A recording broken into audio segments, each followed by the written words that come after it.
activism needs to be about keeping these commandments.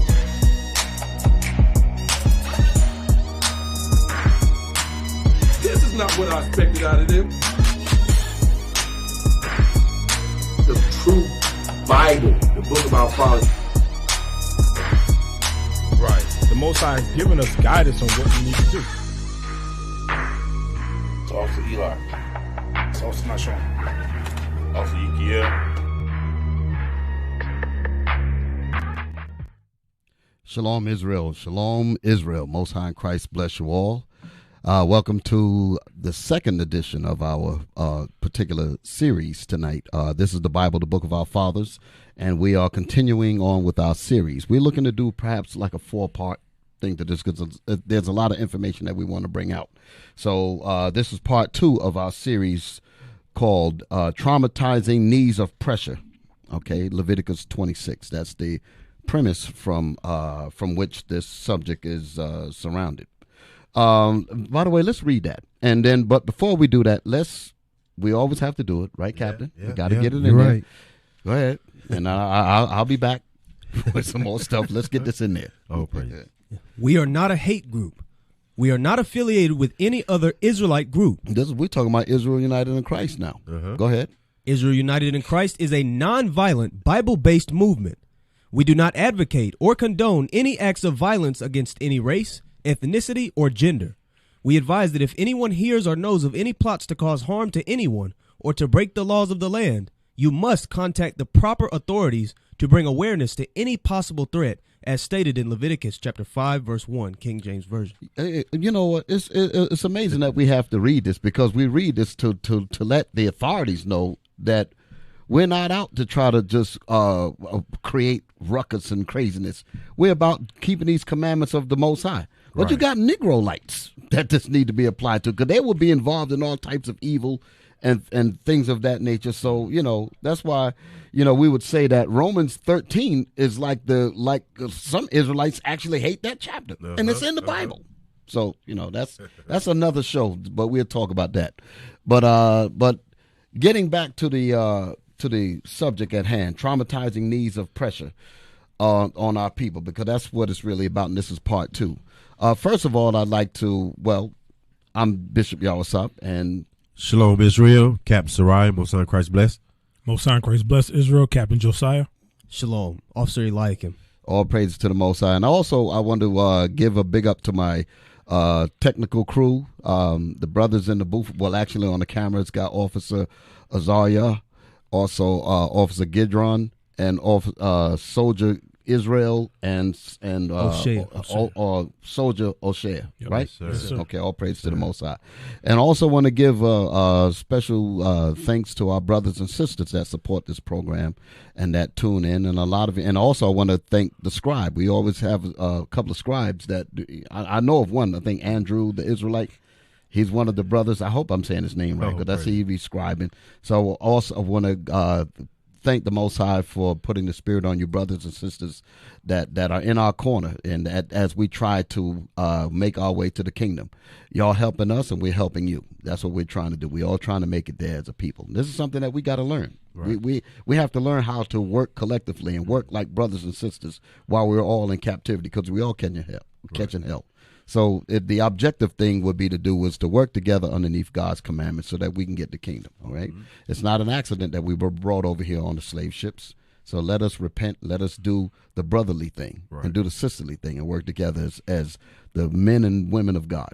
So again, I want to thank you, brothers and sisters, for tuning in and for following. And it's beautiful that we get to be able to take this Bible and make it real to our brothers and sisters, and it's an honor to be in your presence to give you this information. So we thank you.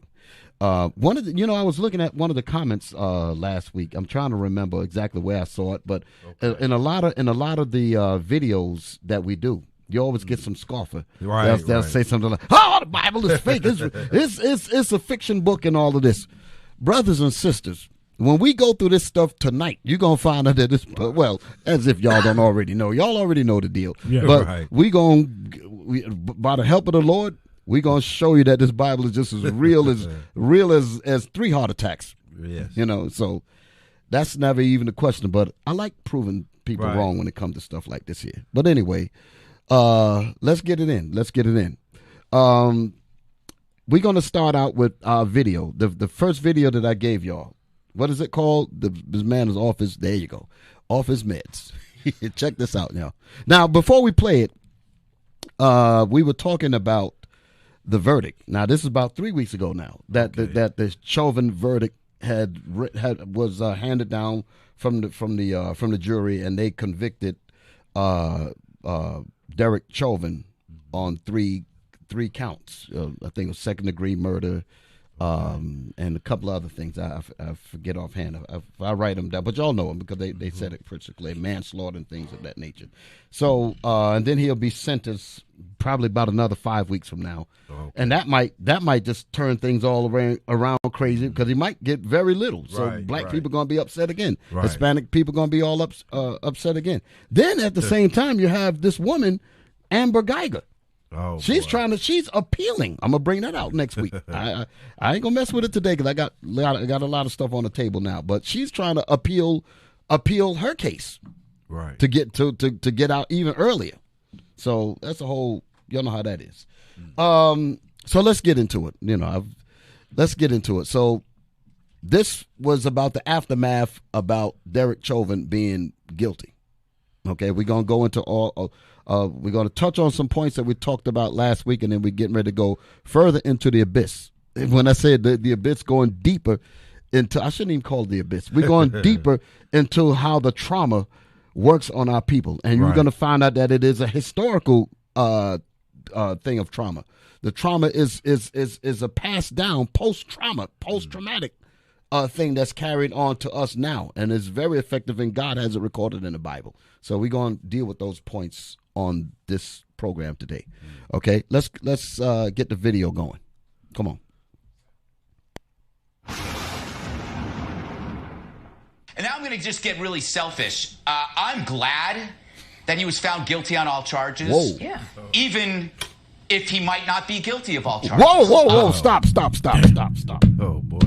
Damn. You contradict that. You remember last week we were talking about, because the Minneapolis Police Department, their initial report was that as they say, we got George Floyd, we put him in the handcuffs and this and that and the other, and he had some medical distress. I think I said the word wrong last week because I'm realizing I said duress, but the word was distress on the screen. He was under medical distress. And then they took him to the hospital, and then they say he died later. That would have been the official report had not the video come out. Right. So even with the video, they had to take the video. They had to call professional experts. 8 people from the police department. Understand, they had to stack the deck just to get a conviction, along with straight up incriminating video. Right. All of that. They had to get. They even had to get his training manuals and show that he took certain classes. They went through all of those links, and still black folk thought that he just might get off. You want to know why black people thought that he might get off? Because this is a racist country. That's the reason why. Yep. That's the reason why black people thought that even with all of the mountain of evidence, Right. he still might get off. Because it's a natural Because traumatization. right, exactly. So this is what we're talking about. So go ahead with it. Start that again. Let's start that again. And now I'm going to just get really selfish. I'm glad that he was found guilty on all charges. Yeah. Even if he might not be guilty of all charges. I am glad that he is guilty of all charges, because I want a verdict that keeps this country from going up in flames. So hold it. He's saying what that phone call was all about. When I said when that red phone rang, Right. because even though they had the report, they said that he died later. So Chauvin, according to that, he ain't even supposed to be in court. Mm-hmm. So they were going to allow that to just go completely. Right. They were just going to let that go until the tape surfaced. Now they had to go backpedal and all of this, and then that red phone rung. That voice that voice from way up there on the top bunk. He said, "Listen, man, we got problems," and they had to just stack the deck, Right. and all of that just to get what they got. And black folk is rejuvenated and all kinds of just having a good time. Play that thing one more time. We're gonna let this thing roll a little bit. Wow. Glad that he was found guilty on all charges.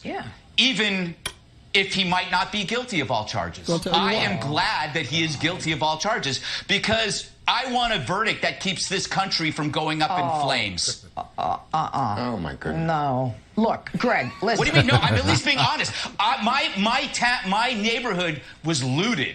I don't ever want to go through that again. I heard Greg a few minutes ago, and I got to tell you, I don't know, Greg is off his meds if he believes there was not evidence. Excuse me? That's what I'm saying. What did you say? Let me finish. What did you say? Excuse me? What did he say? Am I off my meds? Look like you're not around here. Let me finish. If you do not believe that there was evidence that was supported to support these charges, I got a bridge in Brooklyn to tell you. Okay. Now, I listened to when the other man came on, and he said that, what, are you saying that he's not guilty? I don't think that's what the man was saying. He's saying that he is glad that he is guilty, even if he wasn't, but he's not saying that he's not. He's just happy that it went down that way because he don't want to riot. Did I miss anything?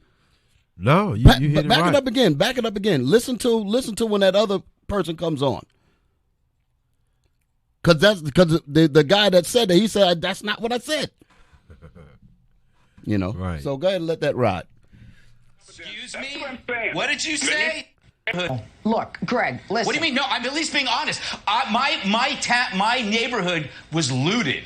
I don't ever want to go through that again. I heard Greg a few minutes ago. So it's obvious that he just don't want looting to go. So I can see how people would say that he doesn't care if Chauvin gets sent up the river, whether he's guilty or not. Right. He's basically just saying that because he doesn't want his neighborhood all torn up. Mm-hmm. You know, at the same time, too, Deke, he knows how this system is. Like, it sounds little distorted. muffled, didn't it? He knows exactly how this system is too. This government system. He know how a lot of times the outcome is going to be. So he's glad about that. Right. That's the way I pick it up. Right. He's saying that I'm glad that it went that way because I don't want it to be that way. Right. But then he said even if he's not guilty, though, so that didn't rub nobody the right way there. Right. Gotta pick your words a little bit more carefully. Yeah. You're gonna turn around and say, sound a little better. Oh, he said even if he is guilty, I'm glad he's gone down anyway. Right. So you know what? He is off his meds a little bit. The way that man's bringing out. Yeah, that's something. That's funny. Wow. That's funny. Let me get to my next piece. Y'all got anything y'all want to say to that? No. He almost didn't want to let him clarify himself a little Right. bit, but he was over talking the Ted Williams on the other line. Exactly. Ted Williams heard what most of us heard. He said, what did you say? Right. Exactly. Because you noticed that, because just like you said, it did seem like he did not want to give him the chance to clarify himself. That's the reason why he said, that's not what I said. And we're used to them speaking that way. Right, exactly. So, okay, I'll leave that alone. I know people, will say yay or nay on it, but, we'll deal with that later. But the reason why I brought that in is because the threat of having the cities destroyed is the reason why that phone rang. We talked about that last week. So when this guy came back and actually said that thing, it goes along with what we were talking about last week. Right. The point last week was accountability is not justice. Exactly. Yeah, we about to bring that in too. And because the threat of everything being burned up. Mm-hmm. Right. He said, I don't want that. Yep. So we'd rather burn him. Yep. You remember I was talking about risk management? Mm-hmm. So they said the management of burning him rather than letting the whole thing burn, we just hang your behind. You shouldn't have did it. Right. The man was calling for his mama. They said the man was calling for his mama, and you still going crazy. Wow. So you gotta go down with it. So that's the gist of what that man was saying. But I think the bigger part of it is that the other side of the argument, they don't want the viewpoint to get out there that it was that reason. You understand? So, But too, Deke, from decades to decades, we've seen, cases where they have evidence out the yin-yang, Mm-hmm. Plenty of evidence. Right. But when it was all said and done, it was all turned away, walking back with your head down. Exactly. Never no justice. Exactly. Exactly. That's the way it always be. So just to seal that part up so we can move on. justice ain't never going to really come to our people in this country, okay? And even if they convicted him on the counts that was brought forward, that's still not justice, okay? So our people are just happy about it, and certain other people are happy about it because they feel like they've quelled a powder keg, so to speak. And that's the narrative that seems to be pushing. Give me my next video. Let's get into. I just kind of that particular video that I just showed you. We just kind of threw that in there, but now we're getting ready to get into what we were talking about with our topic, which is somewhat related. But let's get it in. Come on with it. This Sunday, after the verdict, Guilty, guilty, guilty. the country exhales. Feels like we just got a breath of fresh air, and for the first time it feels like we can breathe. I feel good. We got justice. But does Derek Chauvin stop right there? Hold it right there. There it is. Wow. Yeah.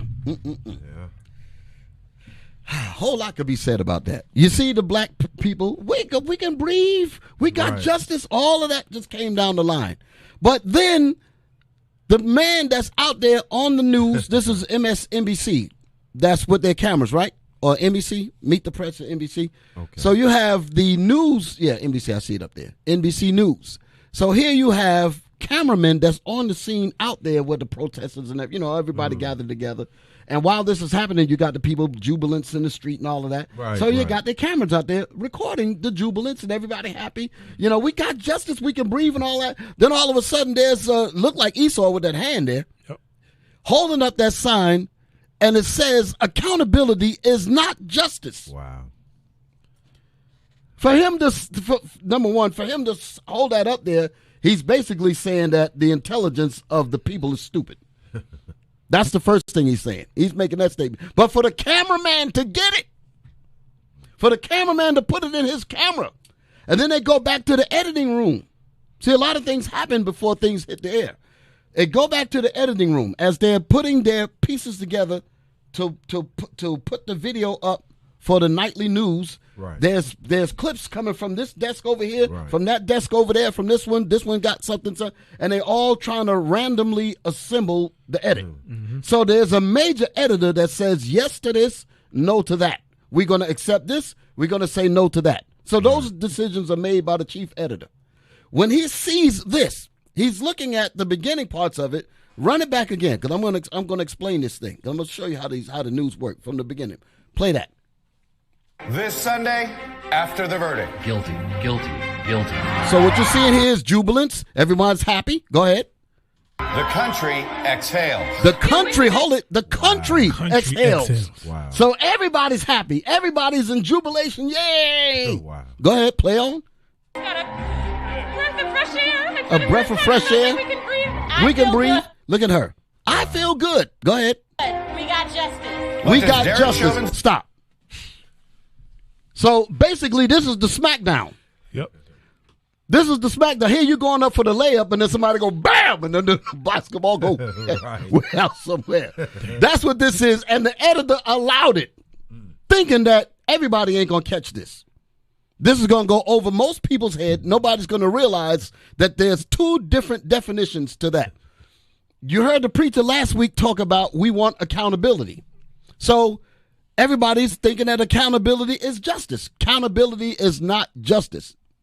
Okay? Now, we're going to play some more in this film, but I just wanted to make that point there. Right. Get me the definitions. Give me the definitions. Accountability. The fact or condition of being accountable, responsible. Their lack of accountability has corroded public respect. So accountability is basically taking account or ownership of one's misactions or something to that effect. So that's like me owning what I did. That has nothing to do with justice. That has absolutely, I ain't going to say it has nothing to do with justice, but it is not justice. No, sir. That is not justice. Being accountable is to take responsibility for what you did.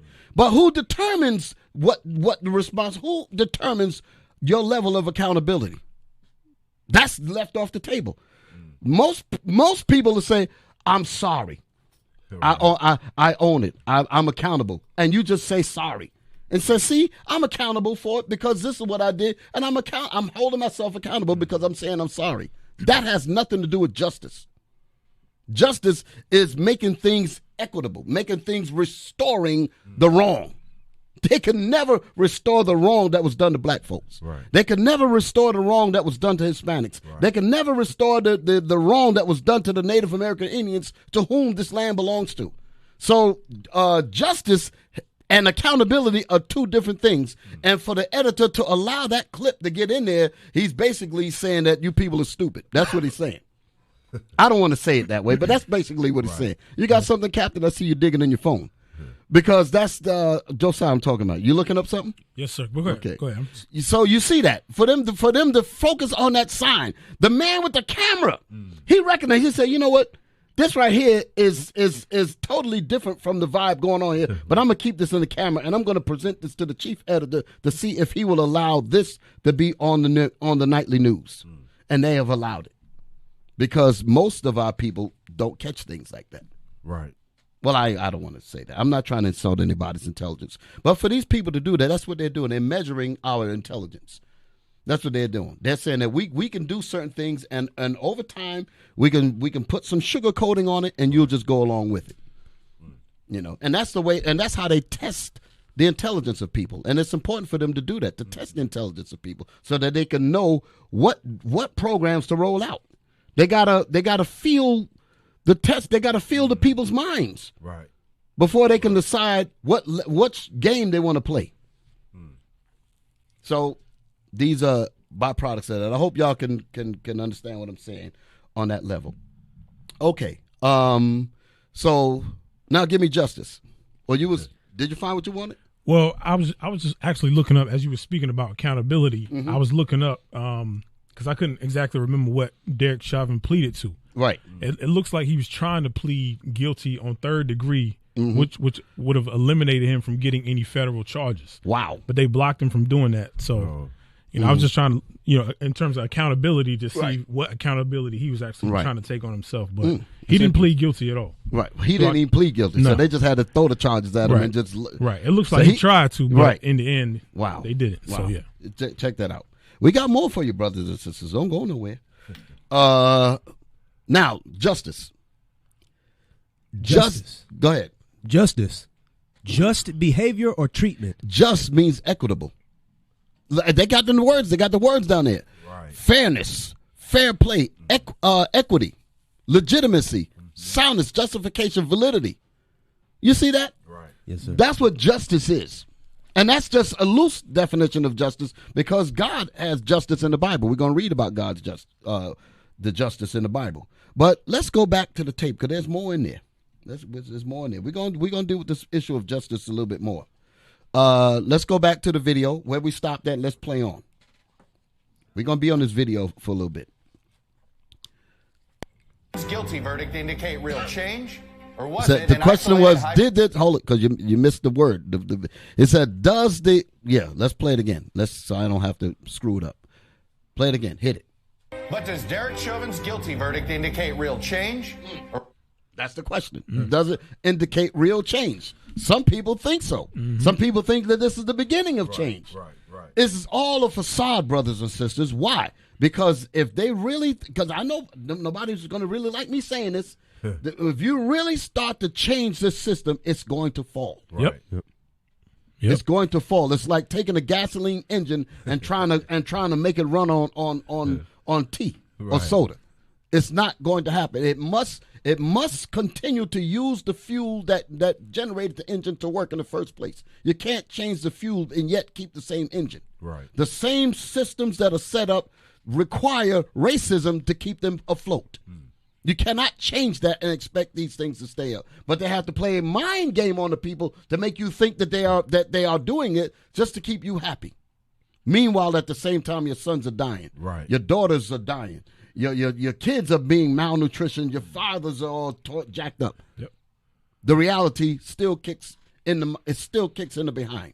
Bishop. Yeah. Within a few weeks of everyone on social media hashtagging Stop Asian Hate, right, when Asians have been able to flourish in their communities that they build over here, and we have not been over here for over 500 years, they have already began to throw all type of bills up to be passed in order to make their stay here more comfortable. Yeah. When this here, as you said, a sugarcoating, is this the beginning of real change? Exactly. Will not, because the system requires that same state of racism towards Israel to keep it going. Exactly. Right. That is 100% correct. And it's amazing that you mentioned that about how Asians, because everybody's, they got this new campaign now, so you got to be careful how you, everything is hate-based and all of that, even if you speak facts. Mm-hmm. You got, everybody has benefited off the bills of the so-called Negroes. Right. The Civil Rights Bill was about black people. Yep. And everybody, humpback, midgets, everybody has been able to manipulate that document to help them. Meanwhile, the black people are still suffering like hell. Mm-hmm. So that's a whole nother topic. Let's play on. Or was it an isolated, high-profile event? That's what it was. It was an isolated, high-profile event. He said it best right there. Yep. This whole thing was a high-profile, isolated event. Isolated. Mm-hmm. Isolated. Go ahead. And hopefully we here in the Congress will do our job and pass criminal justice reform. This morning we'll hear what the verdict means to many African Americans. So they're trying to name a bill. Hold it. They're trying to name a bill, the George Floyd bill, to change policing. And like I said last week, everybody's zeroing in on the police department, but the police department is only a small fraction of the whole conglomerate mess. Bishop, last week I didn't get to say it. I wanted to. Mm-hmm. Derek Chauvin would have been that way even if he was not a police officer. Absolutely. I don't want you to lose your point, because just because he's a police officer does not mean that a doctor don't think the same way. Right. Doesn't mean that a teacher don't think the same way. Doesn't mean that a judge doesn't think the same way. Doesn't mean that a scientist doesn't think the same way. Every faction of these different jobs have a Derek Chauvin mentality in it, because it's not a quote-unquote police thing. It is a educational medium that have taught people to think the way Derek Chauvin taught, the way he thinks. And that's pervasive all throughout all elements of the society. Yes, sir. Mm-hmm. So, black folk is trying to get a bill about policing, and they want to name it after George Floyd. Okay, I'm not going to speak against what we're trying to do, because when you don't have any information, you don't have no understanding, you're going to do what you're going to do blind. You understand what I'm saying? Right. So I'm not going to. We are not going to criticize anyone that's trying to that's trying to do something, but at the same time, these people need to be led properly. The leaders are leading them astray, because what should be done. I gotta be careful when I say that we're not trying to criticize. My point is, we're not trying to bash our people for doing what they feel they need to do, but that's not going to work. That's the point. It's ineffective. Mm-hmm. The only thing that's going to work is when our people return to the Most High. That's the reason why these atrocities continue to happen to us. Go ahead, Captain. Right. Nah, you was right on it. Till you return back to these laws, statutes, commandments, their history, right, and understand what they're supposed to be doing, because we're gonna keep going through that same old cycle over and over again. Mm-hmm. And this here, they just gave you a little crumb. Exactly. That's a pacifier. Yes, that's what they gave you. Right. That's why a high profile is nothing but a pacifier. Right. A pacifier. Right. So they want to talk about the reforming of the police under the George Floyd bill that they're trying to push through. Go ahead. Play it. That the nation could see that there may be a change coming about. And I'll talk to Senator Amy Klobuchar of Minnesota, Baltimore Police Commissioner Michael Harrison, and historian Keith Mays from the University of Minnesota. Plus, we are no longer recommending a pause to the Johnson & We can bypass that. Get to them speakers. Oh boy. It was probably coming up right there. Right there. Hold it. Play from right there. There, you got the clip. Remember this? We showed you this here last week. This is where I got the screenshot from. You see what it says? This was the official statement that was made by the Minneapolis Police Department in reference to George Floyd being arrested at that spot at Cup Foods. It says officers were able to get the suspect into handcuffs and noted he appeared to be suffering medical distress. That was the word I was talking about last week that I misread it. Medical distress. Officers called for an ambulance. He was transported to Hennepin County Medical Center by ambulance, where he died a short time later. In other words, they're saying that he was alive, that Derek Chauvin didn't kill him. The police didn't kill him. The knees on his back, that did not do it. He died later because he had medical distress issues. Wow. Fentanyl. That's where they wanted to go with it. Yes, fentanyl is a depressant. I understand that.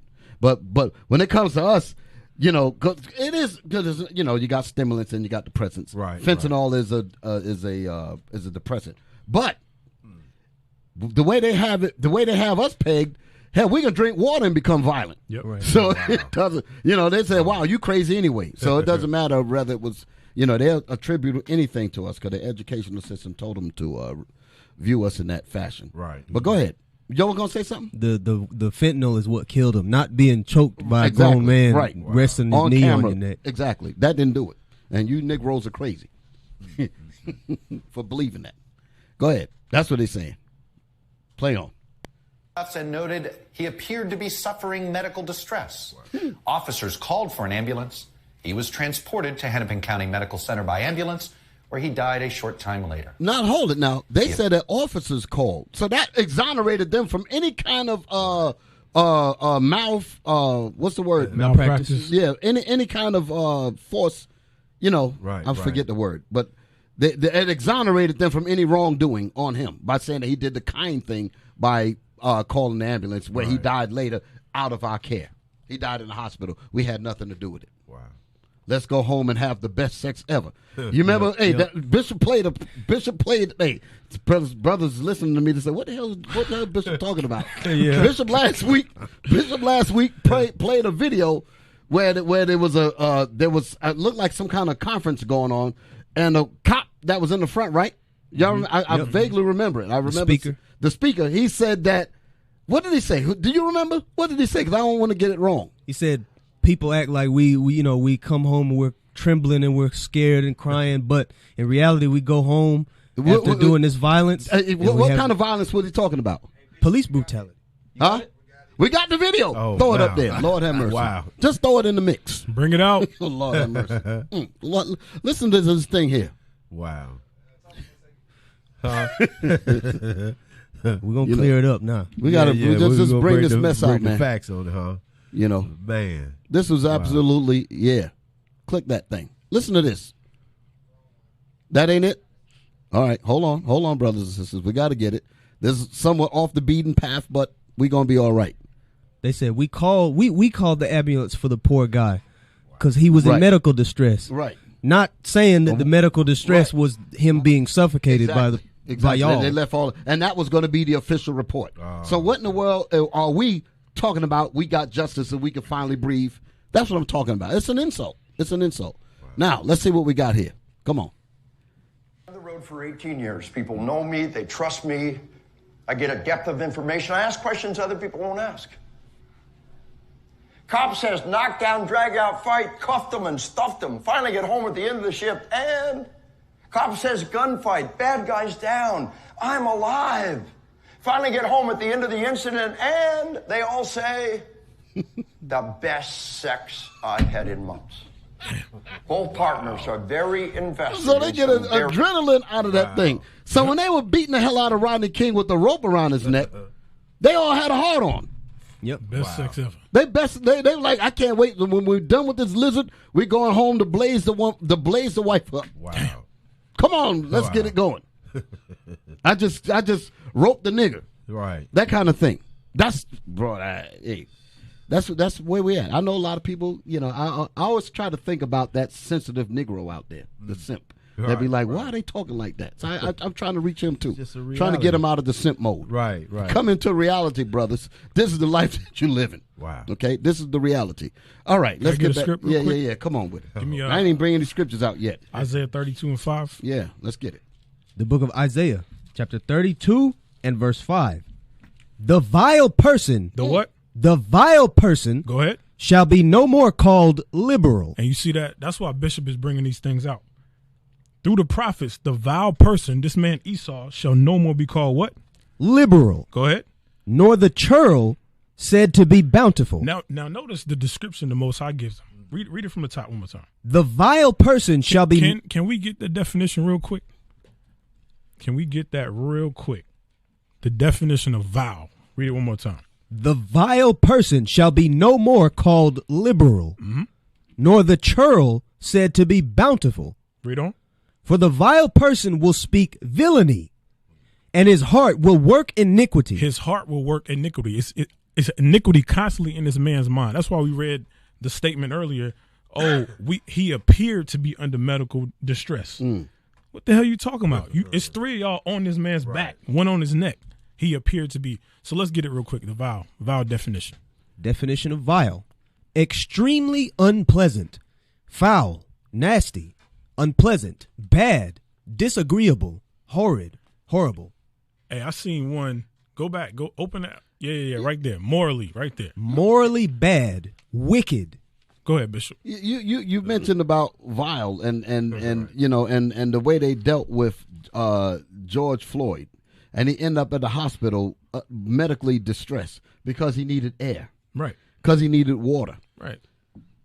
But when you go to Dylan Roof, he asked for a sandwich. And they said, well, we don't want you under medical duress, so we're going to get medical distress. We're going to get you a hamburger. And some drink. And some drink. What kind of drink you want? Yeah. I don't know yet. I'll think about it. Pulled up to the drive-thru, ordered. What you want? What you want? He's thinking about it, and the cop just waiting on him. Wow. Well, when you going to decide? Okay, let's give it to him. Right. That kind of thing. Right. Go ahead. So that was it? Yeah. I just wanted to bring that point out because, you bringing this information out, this through the prophets of the Most High, this liberal man, so-called Democrat, Republican, the Bible calls him vile. Yeah. This man is wicked and disgusting. Right. And that's what's going to bring out the vileness of him. Because as long as the Bible is not here, that's why they're trying to get rid of the Bible. Right. Because if without the Bible, the natural-born killer will continue to be out there looking as a saint, looking like he's about justice and all that. Right. Where we are confusing justice with accountability. This is madness. Right. So play on. Let's get on in it. He appeared to be suffering medical distress. That's all that was said. Did Derek Chauvin's trial and conviction change anything? He don't even agree with it. Back it up a little bit. Just a little bit. Get his statement. Right. Go ahead. Where he died a short time later. He appeared to be suffering medical distress. That's all that was said. Did Derek Chauvin's trial and conviction change anything? It's hard to know. Right now, there are calls for video to be released in the fatal police shooting last week of Andrew Brown in North Carolina. But most cases of alleged police brutality against African Americans do not have video that puts the lie to statements like the one the Minneapolis Police Department put out. Most cases aren't televised, gavel to gavel. Most cases don't have the whole world watching. Yes, there are some hopeful signs that Democrats and Republicans can work out a compromise on police reform. But until the country feels the criminal justice system is fair, when there's no benefit of video and no spectacle, we won't really know whether things have changed or if justice was served only in this one particular case. In the past few days, we've been asking a number of African Americans what the trial and verdict means to them. When the verdict actually came in, I sat there steadfast, looking at the TV. Just so many things was running through my mind. Will we get justice this time or won't we? Because I still have a problem with that statement. You're saying, will we get justice this time? Right. You're not getting justice when the people that's set up an unjust system is quote unquote measuring out justice. That's not justice. Justice is in Revelation. Give me that. Since we talked about it, let's read justice out the Bible right now. I have to do it because I said I was going to read it earlier, but I got to read it now. The book of Revelation, chapter 13 and 10. Verse 10. Go right to the base. He that leadeth into captivity shall go into captivity. That's the definition that we saw earlier. Equity. Go ahead. He that killeth with the sword must be killed with the sword. There's supposed to be a knee on Derek Chauvin's neck. As a matter of fact, all these people are supposed to be in jail because they own stolen land. Go ahead. Here is the patience and the faith of the saints. In other words, that's when justice is met. So if you ain't talking about this, you're not talking about justice. So let's go back to... Can I get one to back you up, Bishop? Yes, sir. Obadiah 1 and 15. Let's see. Oh, man, you know that's the one right there. Damn. Obadiah. We'll that one in a minute, but that's a good one there. Come on with it. Obadiah chapter 1, verse 15. For the day of the Lord is near upon all the heathen. Uh-oh. As thou hast done, it shall be done unto thee. What did the Most High say? As thou hast done, it shall be done unto thee. Read on. Thy reward shall return upon thine own head. That's justice right there. Exactly. Thy reward shall return upon thine own head. That is justice right there. Okay, what they mean in God we trust. Just the fact that you're saying that, Right. and then you ain't doing what the Bible says. What kind of justice are you talking about? Right. And what about the cops that was there that never even? Why are they not held accountable? Because they sat there and watched this go down. Yeah. Well, they say they're trying to bring them in on a trial too, though. They're trying to get them in there. Separate. They're trying to get them. They're trying to get them. They're trying to get them. So play on. Yeah. So many times we thought that we would get justice and there was no justice. Just like in my son's case. I can't breathe. I can't breathe. In white supremacy, you see the signs up there, right? That's the people is holding. You know, go ahead. It's for everyone that been in this situation. Everybody. When the verdict was announced, I got quiet because I just wanted to sit with this moment. Someone just took 1,000 pounds off my shoulder. And with each successive verdict, there was just a little bit more weight lifted. And this, to me. And like I said before, any small measure of so-called justice, we're not against that. Because, again, our people need every little bit of space to breathe as we can get. So don't get us wrong by what we're saying. But my point is we're looking in the wrong direction. We're not going to get any kind of real justice from these people. Try to make your lives a little easier here and there. But the ultimate justice is going to come from the Most High. That's the point I'm trying to get everybody to see. That's right. You're not going to get it from these people. Right. Go ahead. Effort on behalf of 12 men and women to repair a fault in our system. No justice. No peace. I was happy that the nation could see that there may be a change coming about. I guess a way to describe it could be that of relief, maybe hope for the future, but in reality, not real joy. I can't believe it. It feels there's poetry in the fact that he couldn't breathe, and it feels like we just got a breath of fresh air. George Floyd was dehumanized by Derek Chauvin. The courts are now holding Derek Chauvin responsible, but our society has been dehumanizing Black bodies. And so as a country, we must hold ourselves and each other accountable. We, the jury, find George Zimmerman not guilty. It's not this video. It's the 7 next years video. ago, Somehow this is not, because is this the one I'm looking at? Give me a second. Say something. Okay. I want to make sure I got Let me the right get Lamentations video. 4 and 17. Yeah, that's not the one. That's not the video. Let me get Lamentations 4 and 17. Yeah. Lamentations chapter 4, verse 17. Yeah. As for That's us, the video there. As for us, okay, the children of Israel, read. Our eyes as yet failed for our vain help. we act like we don't forgot about all that. You see what I'm saying? We act like our eyes hadn't failed for this vain help down through generations. Read on. In our watching, we have watched for a nation that could not save us. See, despite this, they still will not save us. This still cannot save us. Okay? Like you said, Bishop, we look for just a little bit of hope, but it's still not going to save us. Right, it's not going to save us. All right, let me try to get things back on track. This was the same video, correct? Yes, sir. Okay, I just need to move to that point. Let's go. And that's on us. Commissioner Harrison, you said Wednesday that you watched the Chauvin verdict through multiple lenses, as a father, as a Black man, and as a police officer. So explain how those range of emotions that you felt through all those lenses. First of all, thank you, Chuck, for having me on, and good morning, Senator.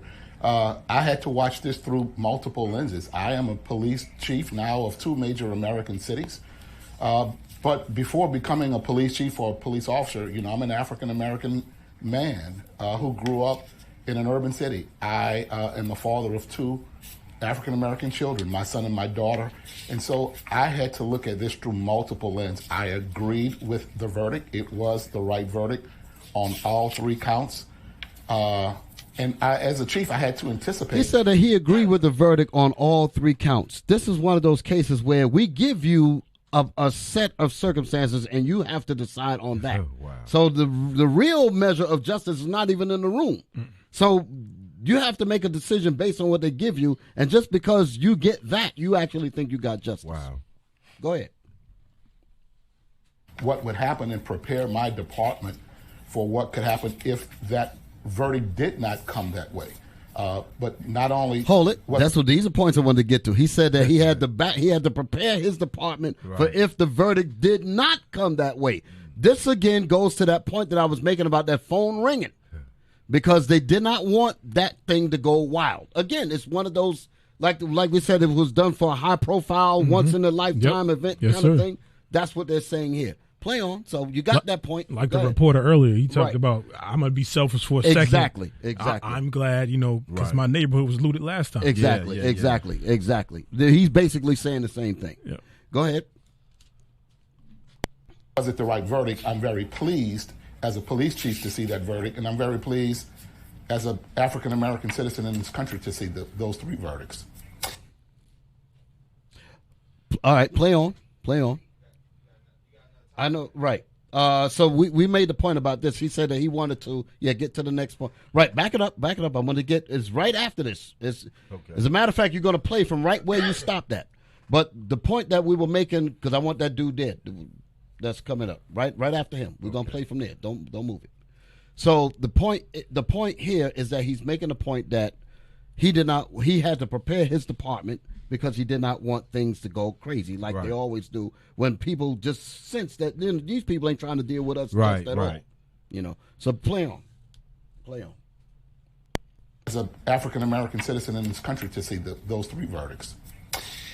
Professor Mays, you and I have talked about this before, but this is not an isolated incident in the state of Minnesota, in the county of Hennepin, in the city of Minneapolis. There are names that that everybody just knows now, and Dante Wright's been added to it. What does this verdict mean to you, and what do you think the impact will be in your home state? Y'all got something going on in there? I think the verdict was just. I think it. Go ahead.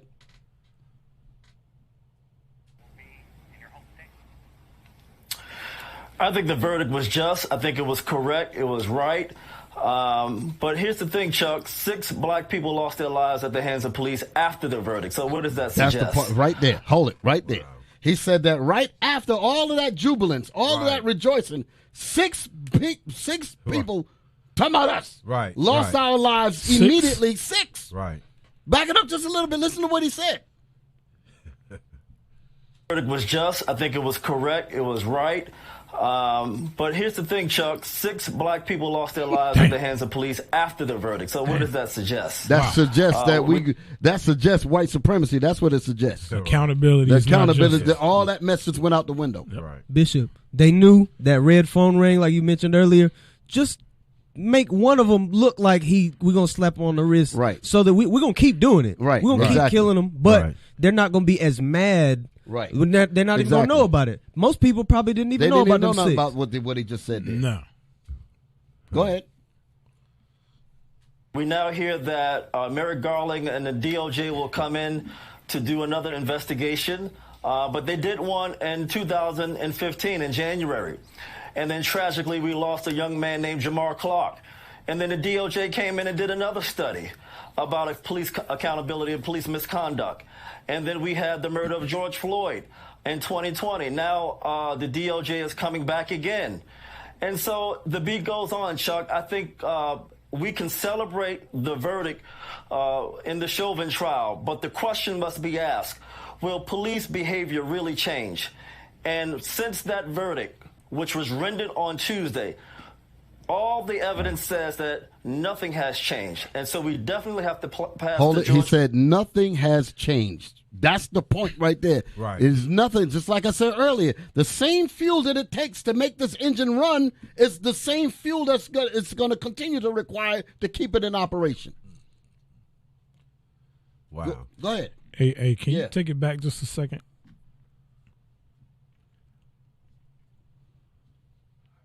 And since that verdict, which was rendered on Tuesday, all the evidence says that nothing has changed. And so we definitely have to pass the George Floyd. I'm just listening to the words that he's saying. Nothing has changed Right. while we look at the images. Exactly. Go back to the image. Right. You see the total contrast. Yeah, right. It's going back to the point you mentioned about the editing. Right. Like exactly. the editors know this stuff. Exactly. They're not stupid. These editors are thinkers. Right. They think about how whatever comes across that screen, they're thinking about how is it going to affect. Yep. Is it going to affect the masses of people, or is it going to affect the few that might be are wise enough to catch it? Yep. And they don't mind that because that's not really a threat. But if too many of them know, then they know that they have to change tweak some stuff. They have to tweak some education, tweak some television shows, some magazines, some movies to dumb the people's intelligence back down. Go ahead. Justice and Policing Act to begin to deal with this issue on a systematic level. You know, I want to talk about the systemic issue. Commissioner Harrison, here's what Trevor Noah said, and he said that he wanted to hold it. He said he was talking about this is what I was saying earlier, the systematic level. You want to change things on a systematic level. Systematic level meaning all the components of the society, not just the police department. You got to deal with criminal justice. You got to deal with hospitals. You got to deal with everything. There's all of the different factions that make this whole engine work. You got to deal with all of that. You can't just take a full motor and just say we're just going to fix the pistons. You got to deal with the block. You got to deal with the carburetors or the fuel injection. You got to repair the whole engine. Yep. Then they're not going to do that because if you change the whole engine, the fuel can no longer work it. Right. So it's not going to work, brothers and sisters. It's not. Stop deluding yourselves. Return to the scriptures. Right. Return back to your nationality, you Israelites, the 12 tribes of Israel. Go ahead. a different play on the bad apple metaphor. Take a Back it listen. up again. No, don't play it yet. Back it up a little bit. I want you to hear what he's saying. I want you to hear what he's right there. Come on. Listen to this comedian Trevor Noah. Listen to what he says. Deal with this issue on a systematic level. You know, I want to talk about the systemic issue. Commissioner Harrison, here's what Trevor Noah said, and he was it was a different play on the bad apple metaphor. Take a listen. The system in policing is doing exactly what it's meant to do in America. I feel like you get to a place where you go, oh, we're not dealing with bad apples. We're dealing with a rotten tree that happens to grow good apples. Commissioner Harrison, what tree is he talking about? Yeah. The tree of eugenics. Yeah, exactly. He's talking about the entire country. That's what he's saying. Derek Chauvin isn't even a branch. Exactly. The branch might be the police department, Right. but Derek chauvin is a leaf. Exactly. The leaf fall off of the branch of police on the eugenics tree, Exactly. and black people celebrating around the tree like the whole tree gonna die. Right. Exactly. That's exactly right. Wow. Go ahead. Was that it on the, Was that it on my time, or because I know I had a time limit that I wanted to stop? Still got some more? Okay. Let's see where I'm at. Wow. Give me a second. Go ahead, say something. Captain, the scripture that you pulled in Lamentations verse 4, may I read verse 20 also? Yeah, because yes, it's going please. along. They keep using exhale, breath, and all of that. Right. Lamentations chapter 4 verse 20. The breath of our nostrils, the anointed of the Lord, was taken in their pits, of whom we said, under his shadow we shall live among the heathen. Then in verse 21 it says it's talking about Edom. So it's ironic, it says breath there, and we're going into this being suffocated and so forth. Wow. Right. I did give a time. Let me see what time you're at now. It's 12:03. Okay, we're bound there. I wanted you to stop at 11:29, but that's okay. Okay. All right, so that's good. We're done with that. I think let's take our break, and then when we come back, we're getting ready to get heavy into the subject. Oh, wow. We're getting ready to get heavy, brothers and sisters. Thank you. We'll be back after these words. Come on with it.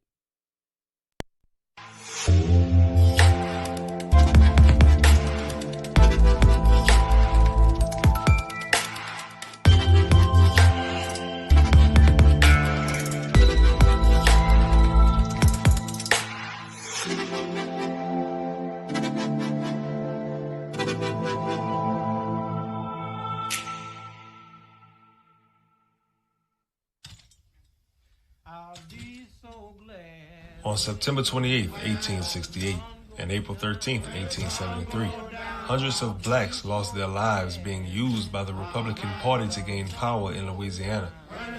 Violent attacks arose from white Southern Democrats who felt they were losing their power in a post-Civil War America. Blacks, desperate for better treatment, formed groups to protect Republican government officials who only had their own interests in mind, setting their hopes in the other head of the same snake.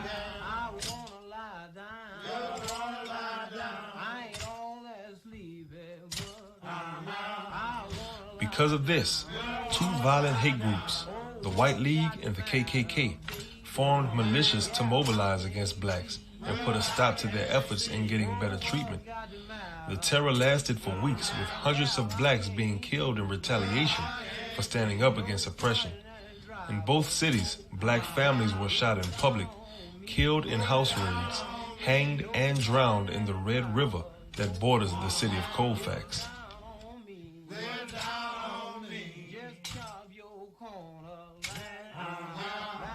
It is documented that 250 blacks were killed in Opelousas and 150 in Colfax, though it is rumored to be much more bloodshed than that.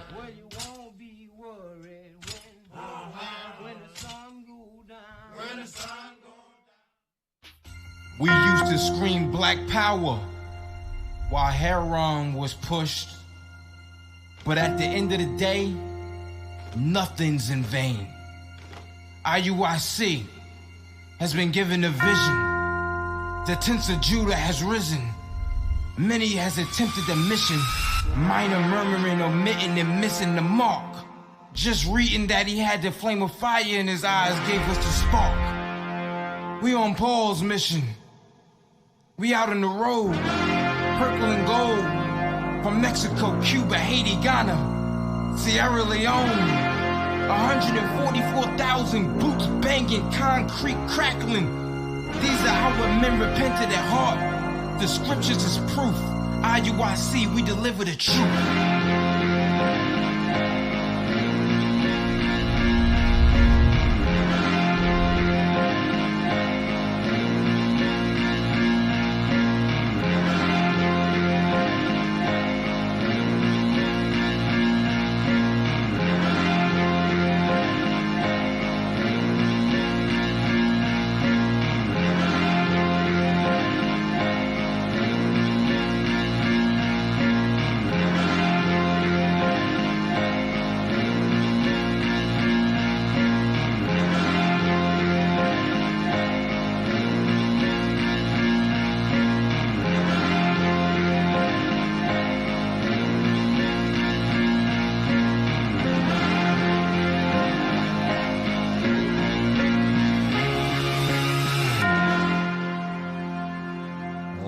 All praise to the Most High, brothers and sisters. We're back and we're continuing on with our program, Traumatizing Knees of Pressure Upon Our Necks. I know I've just added upon our necks, but this is what it's really talking about. You know what? I want to read Leviticus 26. Let's set the tone right now. Leviticus 26, and I want verse 16. Leviticus 16. Chapter 26, verse 16. I also will do this unto you, because we disobeyed God's laws. Let's keep that in our frontlets, okay? Because we broke the commandments of the Most High, and that sent the judgment from the Most High against us. And this was one of the consequences of us breaking our Father's commandments. Okay, read it again. I will do this. I also will do this unto you. Go ahead. I will even appoint over you terror. Stop right there. Terror. That's what I want to get to now. Black people and the Israelites, the 12 tribes of Israel, are a terrorized people. Right. Terrorized. We are a terrorized people. That's what I want to bring out now. The traumatizing knees of pressure have brought a level of terror in our lives. And that's what I want to talk about now. Again, going back to that statement that somebody's talking about the Bible is fiction and all that, we're going to find out that the Bible is just as real, just as real as anything you can even imagine. Right. Okay? We're going to bring out some real terror now, and all of us have felt this, because the Bible is talking about us. We're the 12 tribes of Israel. Never forget that thing. the Israelites. Those of you that came over here through the slave trade, those of you that's involved in that Bible, suffered throughout the Hispaniola, suffered throughout Cuba, suffered all over because the Israelites were scattered all over the planet. Okay, the slave trade, the sub-Saharan slave trade, and the transatlantic slave trade. Right. The Israelites went through that. All 12 tribes went through that thing. Okay, so you're the Israelites that the Bible speaks of. Read that again. I also will do this unto you. I will also do this to my 12 tribes of Israel. Go ahead. I will even appoint over you terror. I will even appoint over you terror. We ain't got to read the rest of the verse. I'm going to stop right there. Damn. Terror. That's what we're going to talk about now. Let's go back to Emmett Till last week. This time I'm going to start at 7 minutes and 13 seconds. Okay? Listen up. We're going to talk about terror. We're going to talk about terror. We're going to talk about post-trauma and how it affected us. And we're going to talk about how the Lord gave us the mind-bending solution, that calls us to work together, that cause us to work together in faith, so that we can get the hell out of here. So we're going to bring all of that out to you in this last hour, Lord willing. Okay, let's start it off. Because the Bible has a solution to our people's problem. We're getting ready to bring that out to you now. Come on. On August 31st, 1955, 3 days after he'd been abducted, Emmett Till's mangled body was found by a boy fishing in the waters of the Tallahatchie River not far from Money. Stop. You just can't let those words go by. His what kind of body? His mangled. Listen to the description. His mangled body. Why would his body be mangled? And it was a fisherman boy or whatever, found his body. So they were never even going to report that. Had that fish hook line never caught that boy's body, we would have never known what happened to Emmett Till. Right. The mother would have her son disappeared out the house. We never seen him again. Just think about that. Right. Talk about terror. Right. That's the Most High himself. Right. You know. But just think about that. His body was found because some people were fishing. Go ahead. Days after he'd been abducted, Emmett Till's mangled body was found by a boy fishing in the waters of the Tallahatchie River not far from Money. Listen now. His body had been weighted down by a 75-pound fan from a cotton gin. Stop. Listen. A 75-pound cotton gin was wrapped around with barbed wire, wrapped around his body and thrown into the river. Why would you do that? Because his body going to come up. You know it's going to come up. Right. Because if you never thought that anybody was going to see it, why would you do the things to this boy the way you did it? The way these bastards did it. Right. Why would you do that? Because you know that somehow, some way that body is going to come up and we're going to see the terror that was done to that boy. And that was designed to inflict terror on our people. Go ahead. Yeah, this one's going to get heavy. We're getting ready to get heavy now. Come on. Attached to his neck by barbed wire. He'd been badly tortured. An eye was detached, an ear cut off, and he appeared to have been shot in the head. His death was the birth of a powerful and lasting symbol of Southern racism in the 20th century. The local sheriff, H.C. Strider, a plantation owner and ardent segregationist, tried to have the body buried immediately in this small cemetery in Money, Mississippi. Stop. He's tried to have the body hidden because he did right. But so they didn't have a problem with all of the evil that was done. They tried to hide the body because if the world finds out about this, that area is going to lose money. Right. That area is going to feel the pressure of the outside. That's the reason why they had a problem with Malcolm speaking in the UN. They did not want the outside world to shine the light on the ugliness of how this country was dealing with our people. That's when Malcolm got in trouble, when he started really talking like that. They say, now you're talking too much. Right. Same thing like they're doing us. Right. You know? Can we take it back? Yeah. Take it back a little bit. 5 seconds. Right. I want to hear what they said about the sheriff. Yeah. Southern racism in the 20th century. The local sheriff, H.C. Strider, a plantation owner and ardent segregationist. Stop right there. Plantation owner. I didn't miss that. I just didn't elaborate it, but go ahead. Right. So wait a minute. The sheriff is also a plantation owner. Right. Just like some of these presidents were. Right. Yeah. So going back to your point, Bishop, we're not going to get justice here in this place. No. The same people that put us in slavery, he's a plantation owner, but he's also the sheriff. Now you asked a question last week when the woman's husband, Miss Bryant, her husband showed up at the house and threatened the father, said that if you say anything, you won't live to be another year older. And you said that this man has no fear for the police. Right. Now you see why. Exactly. Exactly. Now you see why. Right. Bishop. Yeah. May we run scripture about that exactly what y'all just talked about? Jeremiah chapter 9. Yeah. Verse 21. Come on. Because when they came and got him, they came into the house, right? Right. They went and found out who it was. Mhm. May you read that for me, Captain? Jeremiah chapter 9, verse 21. The book of Jeremiah chapter 9, verse 21. For death is come up into our windows. Death come up to our windows. Philando Castile rolled his window down, and death went into it, right? Wow. Read. And it's entered into our places, our palaces, excuse me. So the people that did that to Emmett Till, they entered in to the home of Mamie Till and his father's name, which escapes me right now, to do what? To cut off the children from without. And they killed their son. This is what happens to our people, the children of Zion, the children of Israel. Exactly. Right. Exactly. Roll on. Tried to have a body buried immediately in this small cemetery in Money, Mississippi, hoping no one in the outside world would ever find out what happened to Emmett Till. But Emmett's mother, Mamie, battled with Mississippi authorities and was able to have her son's body returned to Chicago so she could identify him before she buried him. Mamie Till was determined never to let anyone forget Look at the her face. brutal way in which her son was killed. She described the chilling You can see story the in tears. one of You can see the tears running down her face there. Trauma. final interview she gave before her death This is last what I want year y'all to at age listen to. 81.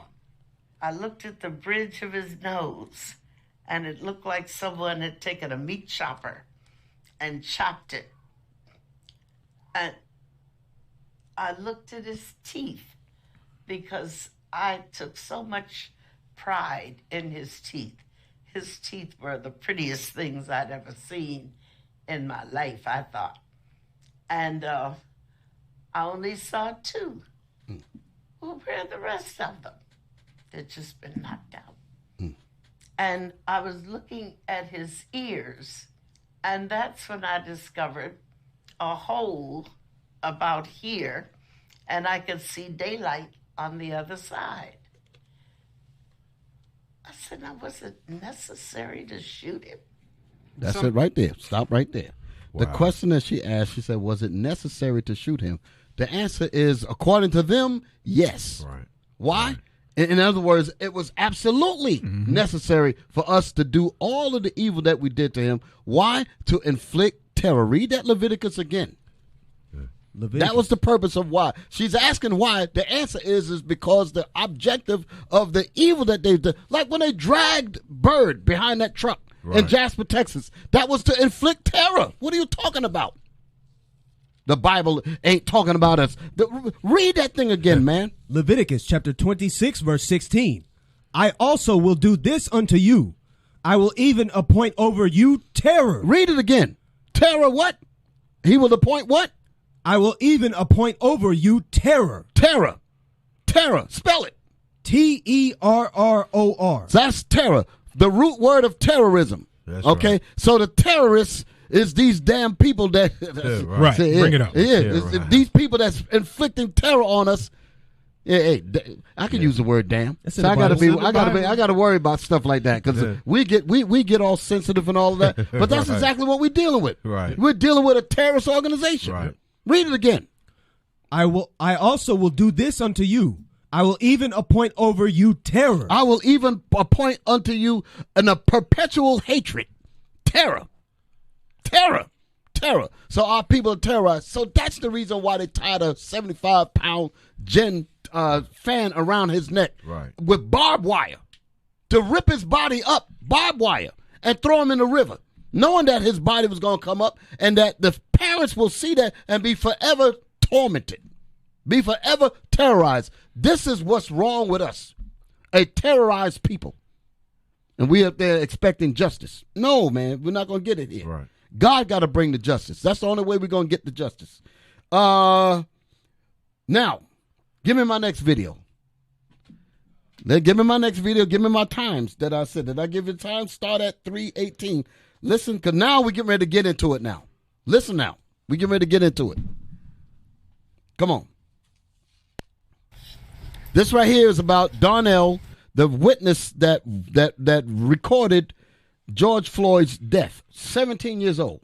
I want y'all to pay attention. Now, I played some of this last week. Okay. And I wanted to go and hit it again. Yeah, absolutely. You know, because I think I kind of rushed through it last week, but now this time I'm going to take my time with it and get all the points out. Hit it. Now, in Exhibit 13, do you see two people in that, in what is a photograph?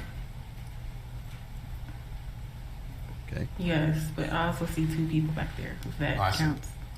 Right, you see two people in the front of the photo and two people in the back. Now, this is over the Derek Chauvin. You know, I imagine everybody knows this, but, you know, this is what this is about. This is the Derek Chauvin trial of the murder of George Floyd. Play on. So he's asking a question about a particular photo that I need to pop up on the screen.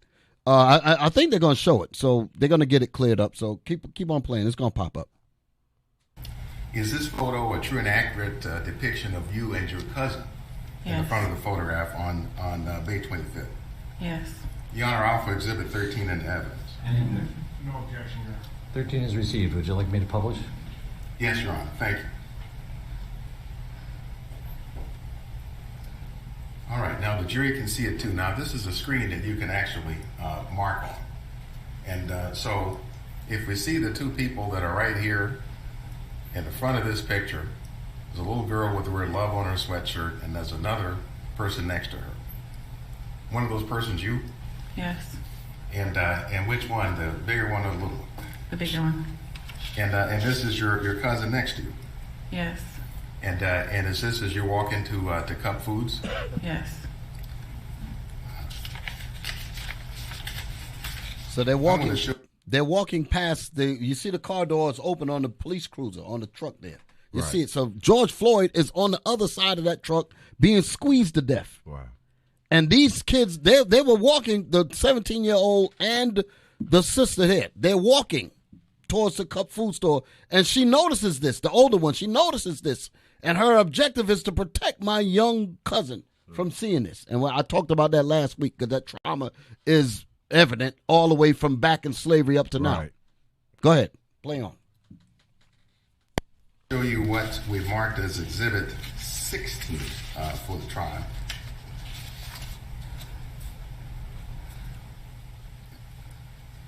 If you could pull that up, Brad.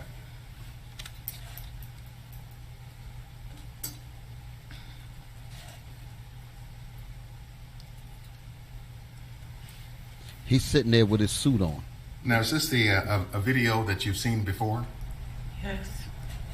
Do you have personal knowledge of the scene that's depicted in this exhibit? Yes. You hear her voice? Yes. You hear how her voice is starting to break? Because the trauma and the terrorism is settling back in. The realization of that thing. Right. Go ahead. Is this video a true and accurate depiction of the scene as you saw it on May 25th of 2020? Yes. Your Honor, the state offers Exhibit 16 in evidence. Any objection? 16 is received. So, Mr. Eltiste, if you could play this a little ways, I want to ask.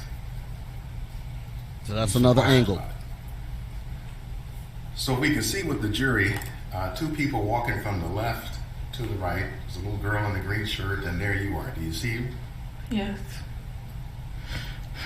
And is this as you all were approaching Cup Foods on May 25th? Yes. Now, see there, your cousin goes into the store. Why did she go into the store and then you turned around and then came back toward the squad cars? I wanted to make sure she got in. You can stop there, Brad, for a second.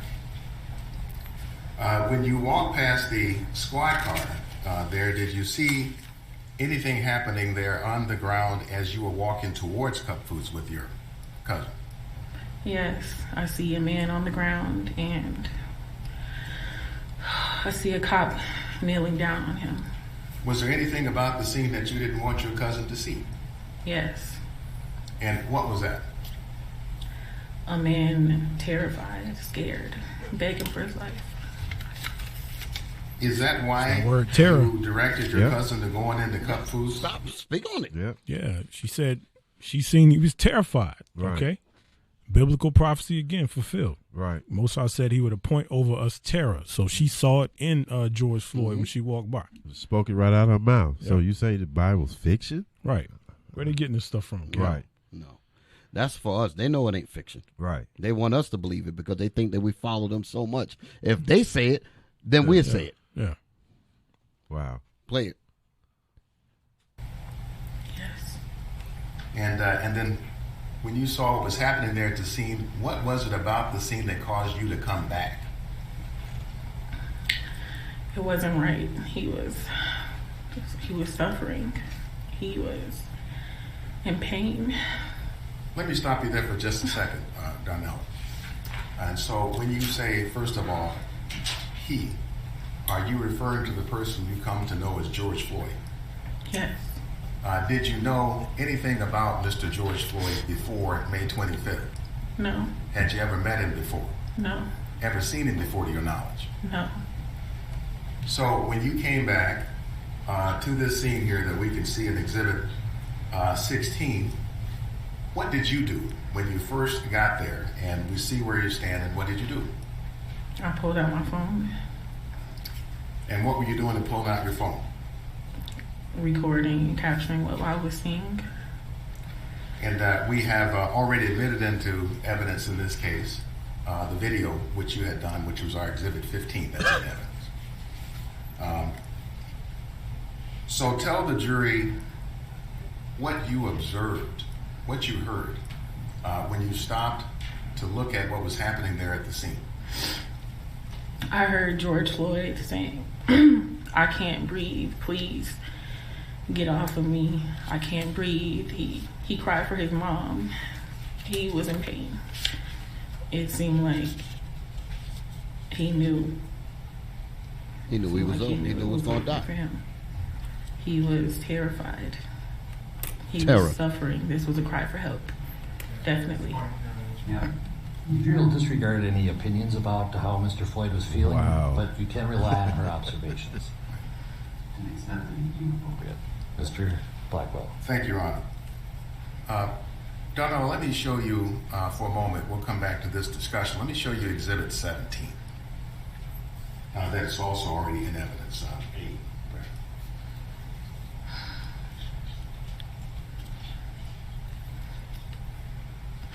So can you see? You hear? You hear it. That's right. That's what I wanted to get to. Last week I didn't get this far. Oh, boy. I wanted to get to these points. Wow. I wanted to get to these points. Right. Back it up. See, that's showing my part right there. Back it up just a little bit. She's I want you reliving. to understand. I want you to understand what's going on in my sister's head, and the trauma, Right. and the trauma that's going on. That's my phone. I'm sorry.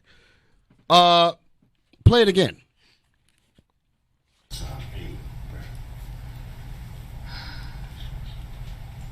Back it up a little bit more. 'Cause I want you to hear what he asked, and then right. I want to hear his statement, and then listen to hers. Come on. Thank you, Your Honor. Donnell, let me show you for a moment. Turn it up a Come little back bit. to this discussion. Let me show you Exhibit 17. That's also already in evidence. Exhibit 17. He's about to show it to her. So can you see the person depicted on Exhibit? Did you notice what happened? Because she saw the picture before we did. Yep. So when she saw the picture, you just hear her breath changing, gasping. the gasping, all of that happening. Right. Because seeing this maniac brought terror. That's a symbol of terror to her. He might as well just had on a hood outside of your lawn, ready to hang your relatives. That's the same response that she's given when she sees this. So she's terrified. She's terrorized by this thing. She's terrorized by this thing. Back it up one more time and let's get it. Because I'm going to show you something else. I'm going to show you what the people at home did not see. Play it again. 17. That is also already in evidence.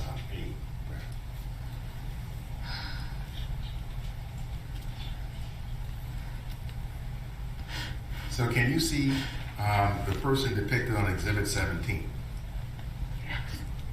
She can't even say it. Darnella, are you able to tell the ladies and gentlemen of the jury if you know who this man is? You can take your time.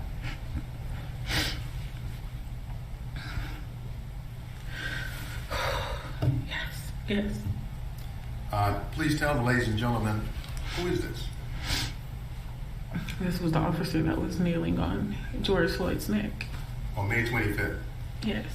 Is this the way he appeared when you saw him on May 25th, kneeling on George Floyd's neck? Yes. Okay, I'm going to pause it for a second. I'm going to show you something. What you're seeing on the screen is edited. What you're seeing on the screen is edited. Now get the screenshot of what I sent you. I'm going to find it to make sure that we got it. Before you show it to the people yet, let's see. That's what she actually saw. Show that. The view that you're looking at is from her phone. So how the hell are you going to say she didn't see this? Right. This was from her phone. So that's what she saw. Yep. That's the reason why she can hardly breathe. That's the reason why she's all choked up, because she sees this maniac. Right. That's what she sees. She ain't looking at half of her body, what you just saw on the court records. This is what she saw. Look at his face. Look at the knee on him. Right. That's what she saw. A damn terrorist. Right. That's what she saw. Right. So why did they present that whole picture there? I'm going to tell you why. I'm glad you said that, Captain. Why didn't they show the whole picture? Oh, boy. Put the screenshot that I gave y'all earlier. The thing that I showed y'all. Take your time. We're going to make sure we get it right now. Right. That they, yes. Show them that. The video that we're showing you, brothers and sisters, Derek Chauvin trial. This is the video that we're showing. Team bystander who took George Floyd's, Derek Chauvin trial. Team bystander who took George Floyd video describes his last moments. But notice what they said under it. Warning. Right. Some of the images depicted in this video and testimony are graphic. A teenager bystander named Darnella, who took the video of Derek Chauvin kneeling on George Floyd's neck. That's what the rest of it would say. But what I wrote that at the bottom. I said, notice the description. If this is deemed traumatic for YouTube audience. Wow. That's what they're saying. They have to put that up there. They're saying it's traumatic for YouTube audience. So when the video that you just got through looking at, the court records, they had to edit it because YouTube people are watching it. So they're saying basically, if this is deemed too traumatic for YouTube audience, just imagine how traumatic it was for that sister to see that thing straight up with her eyesight. Right. She saw that whole picture of what we just showed earlier. Right. She didn't see that half a thing. That's the reason why she was going hyper, all that stuff going on in her, because she's looking at the whole thing. She saw all of that. Go back to that picture of what she really saw. Yeah. This is what she's seeing. That's the reason why she's reacting that way, because she sees this damn terrorist. Right. That's what she's looking at. Look at that thing. Zoom in on his head. That's what she's zoom in. Bring it up. Bring it up. Bring it up. Let them see. This is what she saw.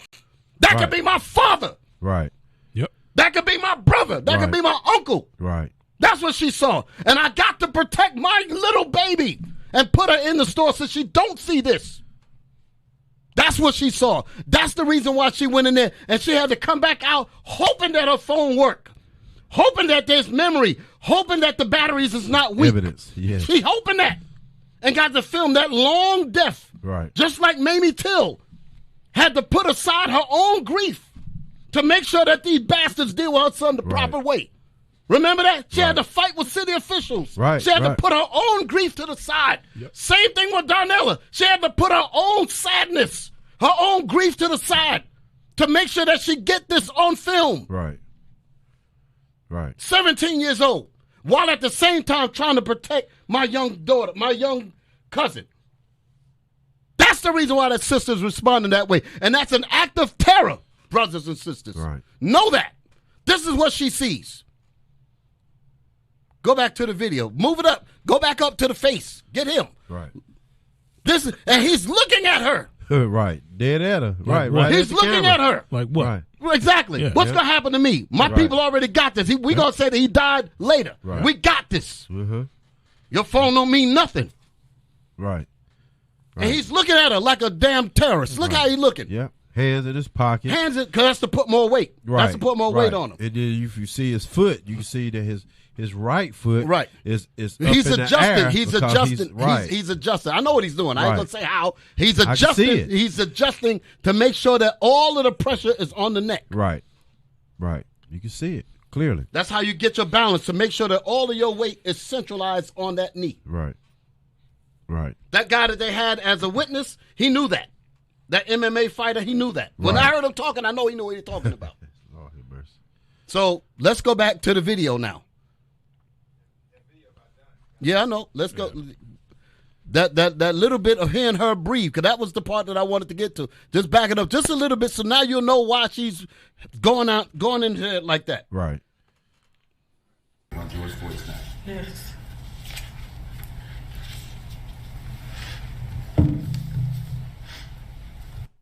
Okay, so that was it. That's what she remembered. Right.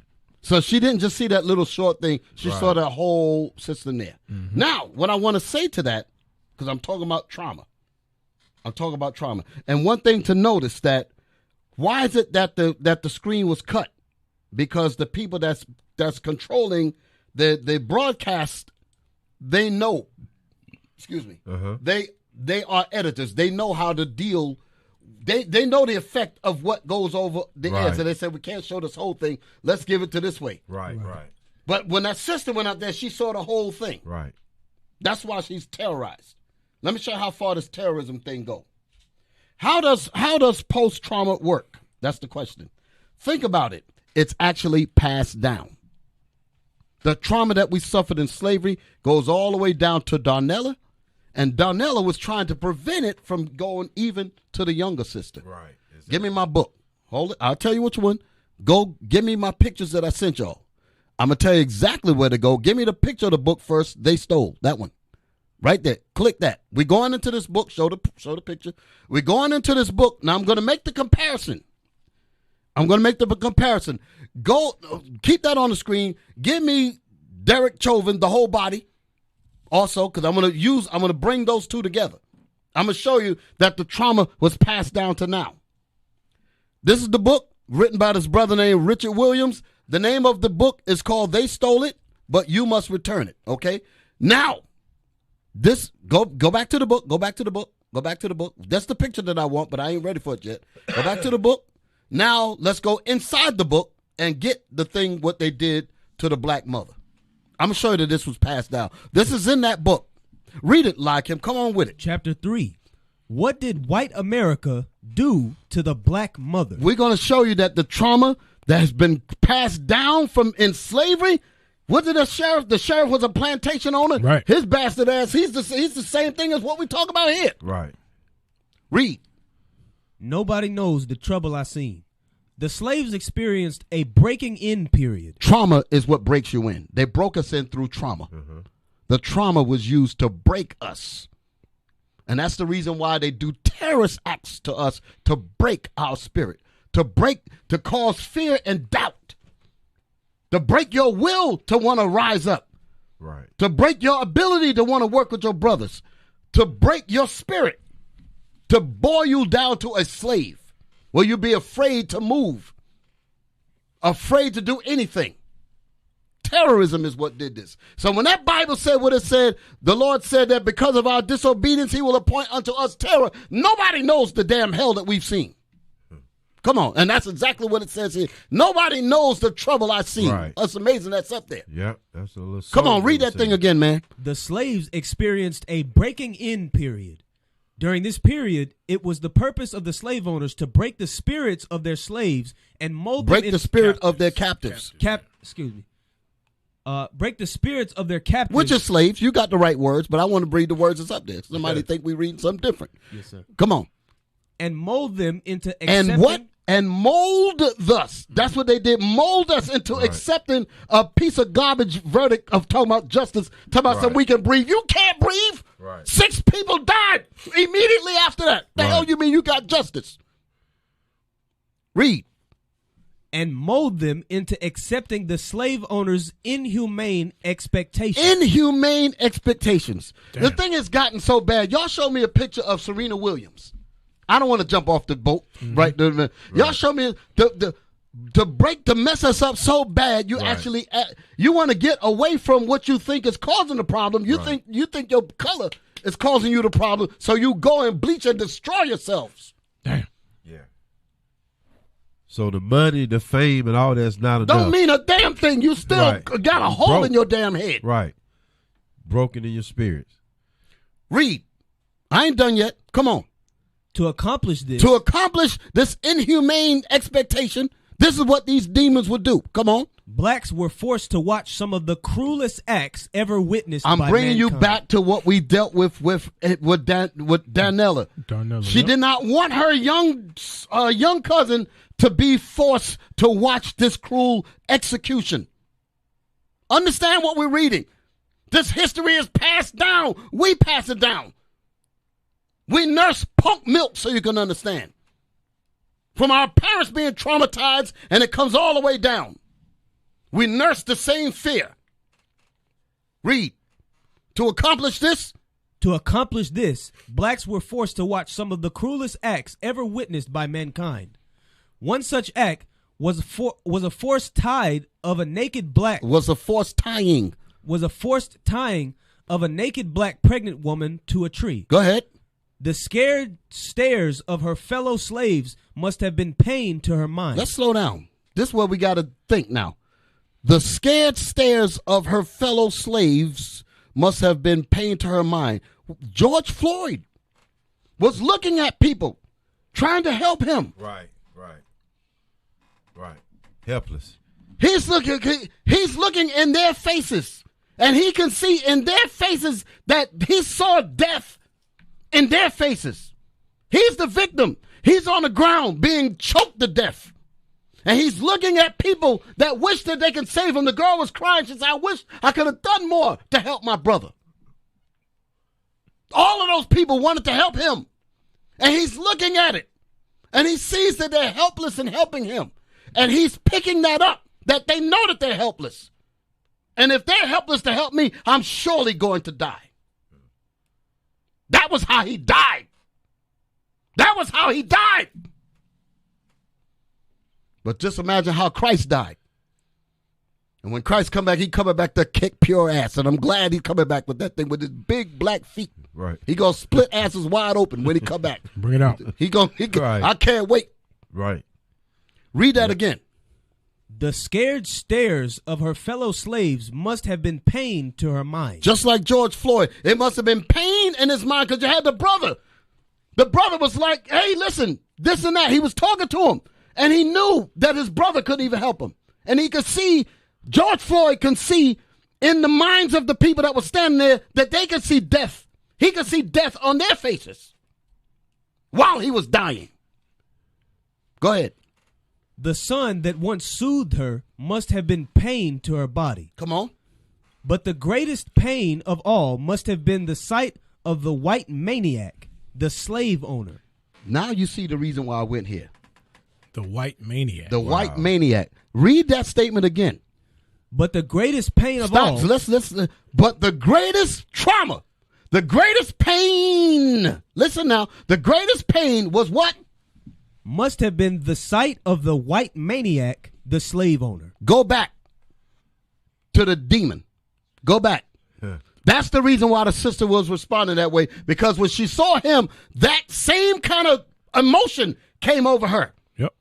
That's the reason why and this is what she saw. She didn't see no little half thing. She saw that. Right. And when she saw that, the same pain that our sister that was tied up on that tree went to her mind, that pain of death, and seeing that knife get ready to come down, is exactly the knife that's on his neck. That's what you're looking at. Right. Let's go back to the reading.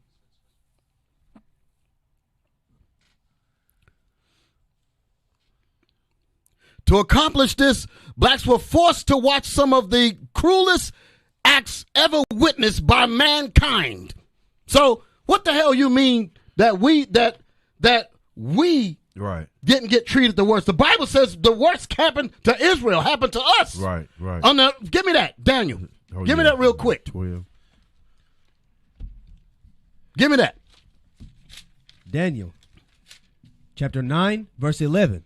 Read. Yea, all Israel have transgressed thy law, even by departing, that they might not obey thy voice. Therefore the curse is poured upon us, and the oath that is written in the law of Moses, the servant of God. I shall have put over you terror. Go ahead. That's the curse that happened to us. Read. Because we have sinned against him, and he hath confirmed his words which he spake against us. Confirmed by history. So what the hell they mean that the Bible is not true? Is not factual. Right. That even the words in these books that we read is factual because they're going along with the Bible. Right. Read. And against our judges that judged us. All of Israel caught hell. Read. Our king, everybody went into captivity. Read. By bringing upon us a great evil. This is what the Most High, he brought upon us terror. Read. For under the whole heaven. The whole planet Earth, all mankind, so you can understand. Go ahead. Hath not been done as hath been done upon Jerusalem. So what the hell are they talking about some 6 million? Right. This is the real Holocaust here. That's right. And you're gonna pay for that. Yep. Right. I know you don't like it, but you're gonna pay for that. We're gonna read about that too. I'm gonna squeeze some scriptures in before we leave. Let's go back to this reading here. Come on. It says, to accomplish this, blacks were forced, just like the little girl. She did not want the little girl to have to witness this. Right. With her young mind. Right. Her young psyche be messed up at 10 years old. No, I'm going to try to protect you and send you into cup food stores so that you don't have to witness this.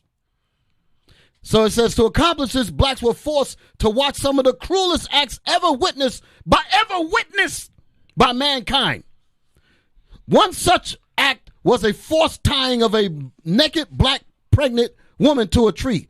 The scared stares of her fellow slaves must have been pain to her mind, just like it was pain to George Floyd's mind to see that thing, to see how his people couldn't help him. The people that were standing around the tree, they couldn't help her. Yep. That's what it's the same dynamic. It says the sun that once soothed her must have been pain to her body because we love the sun. Right. But now, this day, it's just working against us because I'm about to die at the hand of this maniac. It says, but the greatest pain of all must have been the sight of Derek Chauvin. I'm putting it there because that's what it said to that woman. Yeah. The greatest pain of all was the sight. That's the reason why I can't breathe in court. Right. The sight of Derek Chauvin with his knee on that brother, and I couldn't do nothing to save him. Right. That's what this is saying. Have been the sight of the white maniac, the slave owner. For in his hand was a large knife. This knife announced pain and death. Derek Chauvin's knee announced pain and death, and everybody knew it. The martial artists knew it. The firewoman knew it. The bystanders knew it. Everybody knew it. Even when the EMTs came, they said, get off of him. Right. Because they knew that thing announced pain and death. The knife announced pain and death. The slave owner would take the knife, plunge it into her abdomen, and cut her belly open. Then he would pull the unborn baby out of this dying mother and throw its helpless life to the ground. Right. What did they say? He died later in the hospital. No account for his life at all. Right. The same kind of treatment, and that would have been the official report. That would have been the official report. That's why the Most High calls this man a vile demon. Exactly. He's vile as hell. Exactly. Right. So what you're saying here, you think you're just reading about some old stuff. The same traumas are still happening now. Right. And that sister in the court, she just proved that to you. Right. The same triggers. Because that's how trauma works. I asked the question, how does trauma work? You brutalize, you terrorize people, and any nuance of that incident will bring terror on you. Yep. And that's the reason why they drag our people and murder them to death and kill them and do all kind of torturous things. Then show you the thing. Hang your sons up for you to see the dead body. Right. Right. For you to see the strange fruit swinging in the southern breeze. Right. For you to smell the stench of your fathers. Right. For you to remember that. Like the brother said. He said that the whistle that Emmett Till did, he remembered that just like if it was yesterday. Mm-hmm. Yeah. Right. So when these terrible things happen and they're associated with the images that we see, it stays with us, and it's and the very remembrance of that brings back the trauma. So don't tell us that we don't need no therapy. God got the therapy in the Bible. You devils can't give us no therapy. God's gonna give us the therapy. The therapy is justice and slavery for all of you for what you did to us. Right. You're gonna pay for that. Right. That's therapy. That's how we're gonna get our minds right when that gets done to you like you did it to us. Right. That's how you restore the pledge. Right. Now. And Bishop, can I Go say ahead. this right quick, too? Where you said the greatest pain of all must have been the sight of, it said, Derek Chauvin. It says the slave owner. When you look at, this is the police. The person that's supposed to protect and serve in your community, the person you look for when you call to help you, but this is the very person you see that's destroying a man right there before your eyes, okay? And then you even think back in the slavery when they had a plantation of hundreds of slaves out there and only 5, the slave owner and 5 taskmasters. You wonder how the heck they keep That's how they did it. all them Terrorism. Yeah, how they keep them all under control. It was through the terrorism. It's terrorism. Yes, That's sir. the reason. That's the reason why we as a people can't even get together. Right. We are even afraid to organize among each other. Negroes find a reason to turn against brothers. Right. Manufacture stuff Yep. just Right. because they are afraid to break the mold of being terrorized, like a bunch of. Let me stop. You're right. You're right. I mean, Let you me think cool about it, Bishop. You could be at the park with your family, people, having a good time with your family, and as soon as you see the police come, what everybody do? They'll stop and look. Right. Why is that? It's because of the terror. Yeah. They don't know what's coming. They Right. can't trust it. Right. But we are traumatized people. Yes, sir. We are. Definitely a traumatized people. And passed down, like you said. Exactly. Give me Isaiah 14. Give me Isaiah 14. 14 and 3. We're going to read about what the Most High said. Isaiah chapter 14, verse 3. Come on. And it shall come to pass in the day that the Lord shall give thee rest from thy sorrow. So when we repent, brothers and sisters, as we repent, the Most High say He's going to take that spirit of fear from us. He's going to take that sorrow from us. But a lot of us are too afraid to do that. We find excuses to get away from this, to get away from this retransformation that the Most High is doing for us. Go ahead, read it. Read. And from thy fear. Hold it, read it again. Isaiah chapter 14, verse 3. Come on. And it shall come to pass in the day that the Lord shall give thee rest from thy sorrow. So the Lord shall give us rest from our sorrow, our inability to even think like men, to even plan, to construct, to build. Sorrow of mind, meaning that you have no vision, no aspirations, can't do nothing. Everything is woe is me. The Most High say He's going to take that away from us. Read. And from thy fear. He's also going to take away our what? And from thy fear. Fear. Fear is driven by terror. So He's going to take that away from us. He said He's going to punish those that afflicted us. Okay? Read that again and read on. And it shall come to pass in the day that the Lord shall give thee rest from thy sorrow. So He's going to give us rest from our sorrow. Go ahead. And from thy fear. He's going to give us rest from the fear and the terror that He put upon us for our disobedience. But when we return unto the Lord, He's going to take all that away from us. It's a shame that brothers and sisters come into the body, learn the scriptures, learn how to get themselves together, and then they get fearful and leave. Mm-hmm. And it's okay. I understand. It's recorded in the Bible. So I'm not. Don't think we're begging you to stay. That's not the point. My point is that any real man and real woman, they're going to make sure that they finish this course. Because the Most High is trying to get us the hell out of here. You leave this thing, you're going to die. Like I always say, you walk out of this truth, you slated for death. Read that again. And it shall come to pass in the day that the Lord shall give thee rest from thy sorrow. The Lord say He's going to give us rest from our sorrow. Go ahead. And from thy fear. And from our fear. And from the hard bondage wherein thou wast made to serve. Where were we made to serve this hard bondage at? Right here in this captivity.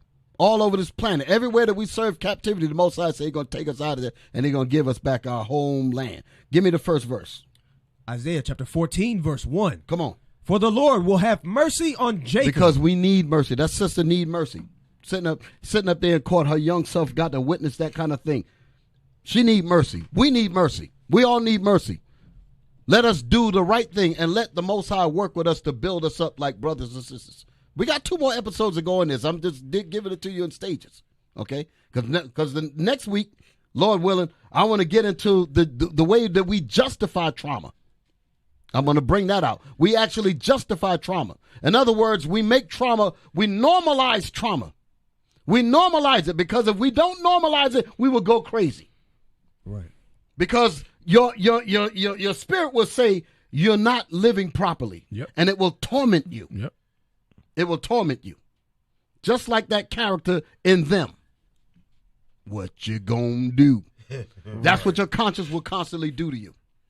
So you have to get rid of that so that you can, and justify violent behavior. So that you can find some sense of normalcy. So I'm going to talk about that next week. Let's stay on this course here, because I'm going to go deep next week. Read that again. Isaiah chapter 14, verse 1. Come on. For the Lord will have mercy on Jacob and will yet choose Israel. And he will yet choose Israel. As much as we messed up with the Lord is only asking us to return and keep his commandments and repent for our sins. And he says, when you do that, I'm going to have mercy on you, because you need mercy. With all this kind of hell that we're dealing with, we need some mercy. We need some mercy. Hey, let me see. Did I put it? I didn't put it up here. So I'll save it for next week. I ain't going to have anybody look for it. Keep reading. And set them in their own land. We're going home, brothers and sisters. That's coming up. Now, when I say we're going home, we ain't going home where you got the Israeli Knesset running the government over there. That ain't what we're talking about, because they kicking them jakes out of there. No, when we go over there, it's going to be ours. When we go back, it's going to be ours. Right. That's not prophecy of us trying to go over there now. No. We got Israel over there. We teach them to keep the commandments of the Most High, but none of this is our rest until the Most High bring the destruction to this whole kingdom. Then we can talk about going home. Read. And the strangers shall be joined with them. This is the other nations. They're going to be made to keep the commandments of the Most High through slavery. We shall bust their backs open with a rod of iron. Go ahead. And they shall cleave to the house of Jacob. Read.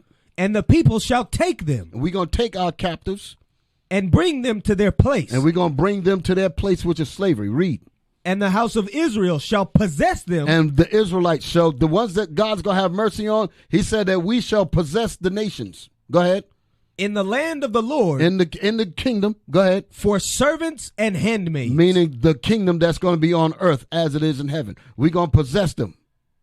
And what? And we shall do what? And they shall take them captives, whose captives they were. And we shall take them captives. We shall take them slaves, whose slaves we were. We were their slaves. They're going to become our slaves. Right. Read. And they shall rule over their oppressors. So their traumatizing needs of oppression, that's going to be ended. They're going to catch complete hell. Who's saying this? The Most High. Is that it on that verse? Yes, sir. Now, give me Revelation. We read Revelation already. Give me Psalms 50. I got enough time to get it in here. Give me Psalms 50. We're going to go through this real quick. Psalms chapter 50. Verse 1. Read. Verse 1. This is some scriptures for you brothers and sisters. Get your mind right. Come on. The mighty God, even the Lord, has spoken and called the earth from the rising of the sun unto the going down thereof. So the Most High is getting ready to make some statements on this earth. He wants these words to be heard. Read. Out of Zion, the perfection of beauty, God hath shined. That's what we're doing. The Most High wants, we're the perfection of God's beauty. But you have to be willing to go through the discipline so that you can receive this beauty. Read. Our God shall come and shall not keep silence. Go ahead. A fire shall devour before him. The Most High going to burn our enemies up. Read. And it shall be very tempestuous round about him. The Most High is bringing destruction. That's what he's talking about. You can't play with the Most High. The Most High getting ready to clear the path for his Israelites to rule. Read. He shall call to the heavens from above. He shall call to the heavens above. And to the earth, that he may judge his people. He going to judge he going to judge us. He going to set us in order. That's what he's talking about. He going to fix us up the way we need to be. Read. Gather my saints together unto me. The saints of the Israelites. This verse proves it. This is another precept that you're going to use to prove who the saints are. Read that verse again. Gather my saints together. That's a command that we, as the men of God, our job is to go into these streets, go wherever we go, to gather the saints of God together. Listen, those that are those that have made a covenant with me by sacrifice. Those are the ones that I want you to gather. So it ain't talking about gathering all nations. All nations didn't make a covenant with the Most High by sacrifice. We people, and this Christianity garbage was ridiculous. Terrible. The people that made a covenant with God by sacrifice is the children of Israel, the Israelites. Right. That's who the law was given to. Read. And the heavens shall declare his righteousness. And the heavens shall declare the righteousness of the Most High. Now give me Psalms 149. Psalms 149. So we understand that the saints are the Israelites because those are the ones that made a covenant with God by sacrifice. The Israelites. Read. Psalms chapter 149, verse 1. Read verse 4. Come on. Verse 4. For the Lord taketh pleasure in his people. For the Lord taketh pleasure in his saints, the Israelites, the ones that made a covenant with the Most High by sacrifice. These are the Israelites. Read it again. For the Lord taketh pleasure in his people. Read. He will beautify the meek with salvation. He will beautify the obedient. That's what that word meek means. He will beautify the obedient with the rulership of the entire planet, including Israel, everywhere. Bring it out. Read. Let the saints be joyful in glory. Let the saints be joyful in the kingdom of heaven. That's what glory is. The glory is the kingdom of heaven. Like when you read in Romans, to whom pertaineth the adoption and the covenants and the glory, all belongs to Israelites. Everybody else going to be slaves. I know they don't like it. Don't give a damn. Read.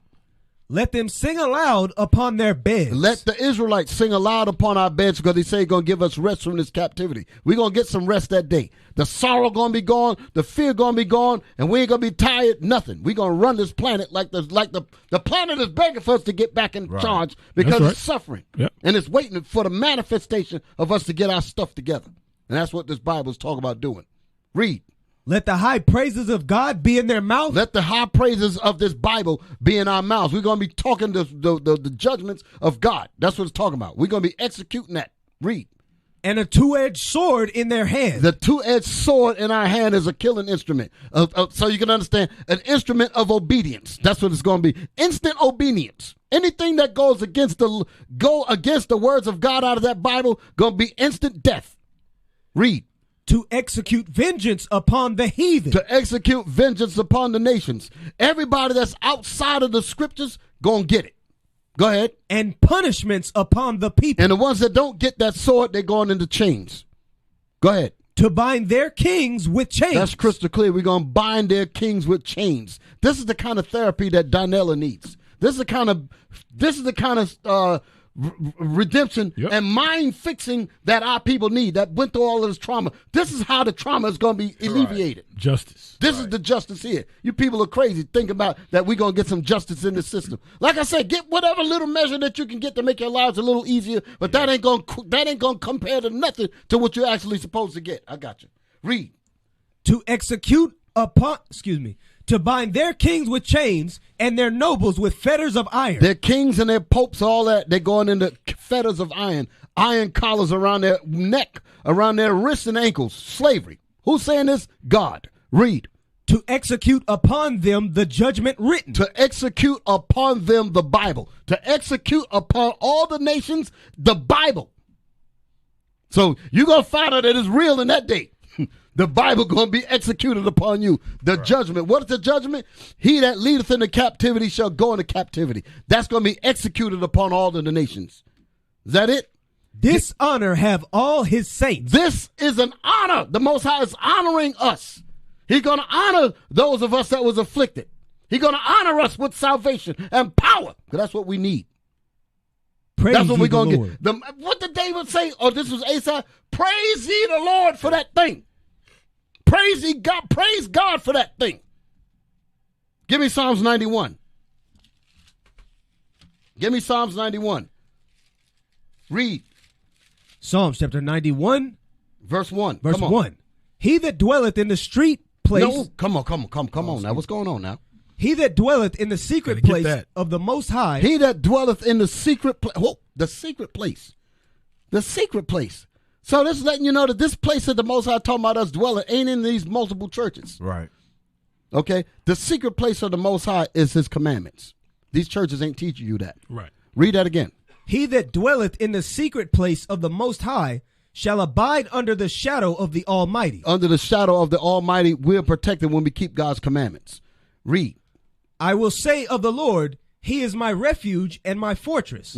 My God, in him will I trust. We trust in the Most High. We ain't trusting in your justice system. We ain't trusting in nothing that you got laid out here. We obey the laws and all that. We do all of that. But our trust goes to the Lord. That's the point.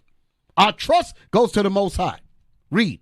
Surely he shall deliver thee from the snare of the fowler. Surely he will deliver us from our oppressors, from the trauma that they're trying to destroy all of us with abortions and all types of things. They're trying to destroy all of us.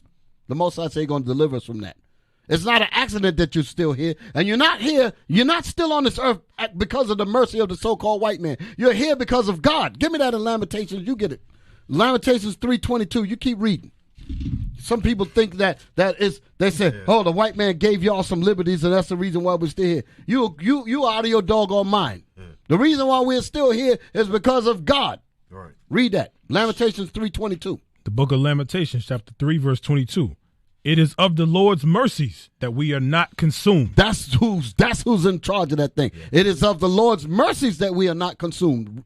So go ahead, read. Because his compassions fail not. Because God's compassions, not the so-called white man's compassion, right. Because God's compassions faileth not. So that's the reason why you're still here, so that you can get this knowledge, you can get this word, you can get this salvation that the Most High is offering you, and you can come the hell out of here. Right. Go back. Come on. That was it, right? Yes, sir. Come on, Lycan. Psalms chapter 91, verse 3. Surely he shall deliver thee from the snare of the fowler. He shall deliver us from the traps. Go ahead. And from the noisome pestilence. From the sicknesses and the diseases. He's going to deliver us from all of that thing. Read. He shall cover thee with his feathers. He shall cover us with his protection and his commandments and all that. Read. And under his wings shalt thou trust. And under his commandments shall we trust. That's what it's talking about. Read. His truth shall be thy shield and buckler. His commandments. That's what it's talking about. His truth shall be our shield and buckler, because the wages of sin is death. He that keepeth these commandments, you will have everlasting life. So we gonna be all right, brothers and sisters. Even if they kill us physically in the body, right. We, like I always say, you get me now, but I'm coming back to hang your ass. I'm not done. Bring it out. Okay? All I got to do is stay in this. I'm good. Right. Read. Thou shalt not be afraid for the terror by night. Thou shalt not be afraid of the what? The terror by night. So we ain't afraid of the knees. We ain't afraid of all of that stuff. But I know our people are, because they've been traumatized with all the stuff that happened with Emmett Till. Next week I got to talk about the what's the brother that got beat, Rodney King. Got to talk about him, because he had to live with a sense of coping with what happened to him, right. And it finally drove him, and he ended up dying. Yeah, read. Nor for the arrow that flieth by day. That arrow is the weapons of God, the missiles. The Most High caused the missiles to be made, because that's going to be the weapon that's going to be fired, so that he's going to deliver his Israelite people. Read. Come on. Nor for the pestilence that walketh in darkness. The sicknesses and diseases, we ain't worrying about that. COVID-19 and all. We ain't worrying about that thing. Read. Nor for the destruction that wasteth at noonday. We're not worried about the destruction that wasteth at noonday. That's the bombs that the Most High going to bring. Read. 1,000 shall fall at thy side. When them bombs hit, 1,000 of our enemies are going to fall at our side, so you can understand what it's talking about. Many people dying all at once. That's going to be the deliverance. That's going to be the beautifying the meek with salvation. Read. And we're going to be glad to see that thing. Right. Come on. 10,000 at thy right hand. And 10,000 of our enemies are going to fall at our right hand. That's why the Bible says that. And their enemies beheld them when they were taken up. That's what this is talking about, the same incident. Read. But it shall not come nigh thee. The destruction shall not come nigh thee, because we're going to be getting beamed up. Read. Only with thine eyes. Only with our eyes. Shalt thou behold and see the reward of the wicked. So after we've been seeing trauma with our own eyes, the Most High going to say, I'm going to give you some therapy that you're going to see in your eyes to see your enemies get destroyed. That's going to be instant relief, instant healing, instant therapy. Right. Read. Because thou hast made the Lord, which is my refuge, even the Most High, thy habitation. Go ahead. There shall no evil befall thee. What verse are you in? Verse 10. Okay, therefore no evil shall befall us. So brothers and sisters, we're going to end this episode. Next week, Lord willing, we're going to continue with this subject. We're going to get even deeper. We're going to get even deeper. And I hope you got something out of this to help you, brothers and sisters, stay in this truth, stay in this fight, stay in this walk. Okay, and with that, brothers, what y'all going to bring out? Yes, sir. Lock, go ahead and read it. Yes, sir. Don't neglect to give alms. For those who would like to give alms, fill out an envelope and place it in the alms box. To give alms online, donate to IUIC Concord via PayPal at iuic.concord.nc@israelunite.org. Donate to the Booster Club via PayPal at iuic.fundraising@israelunite.org. All praises to the Most High, brothers and sisters. Happy Sabbath. Stay in the spirit. As the bishop always said, Bishop Nathaniel, as he says, stay faithful, Yep. stay focused. Stay in the Most spirit. of all, stay in the spirit. Yes, sir. And study, pray, and apply. That's Okay? right. Shalom, brothers and sisters. We'll be back with you, Lord willing. Next week, I'm Bishop Yawasop. Captain Sariah. Captain Josiah. Officer Eliakim. Okay. Shalom, Israel. And all Most for the High Christ crew, we bless. say shalom. Most High Christ bless you. Most High Most High Christ bless Christ bless. Israel. Shalom.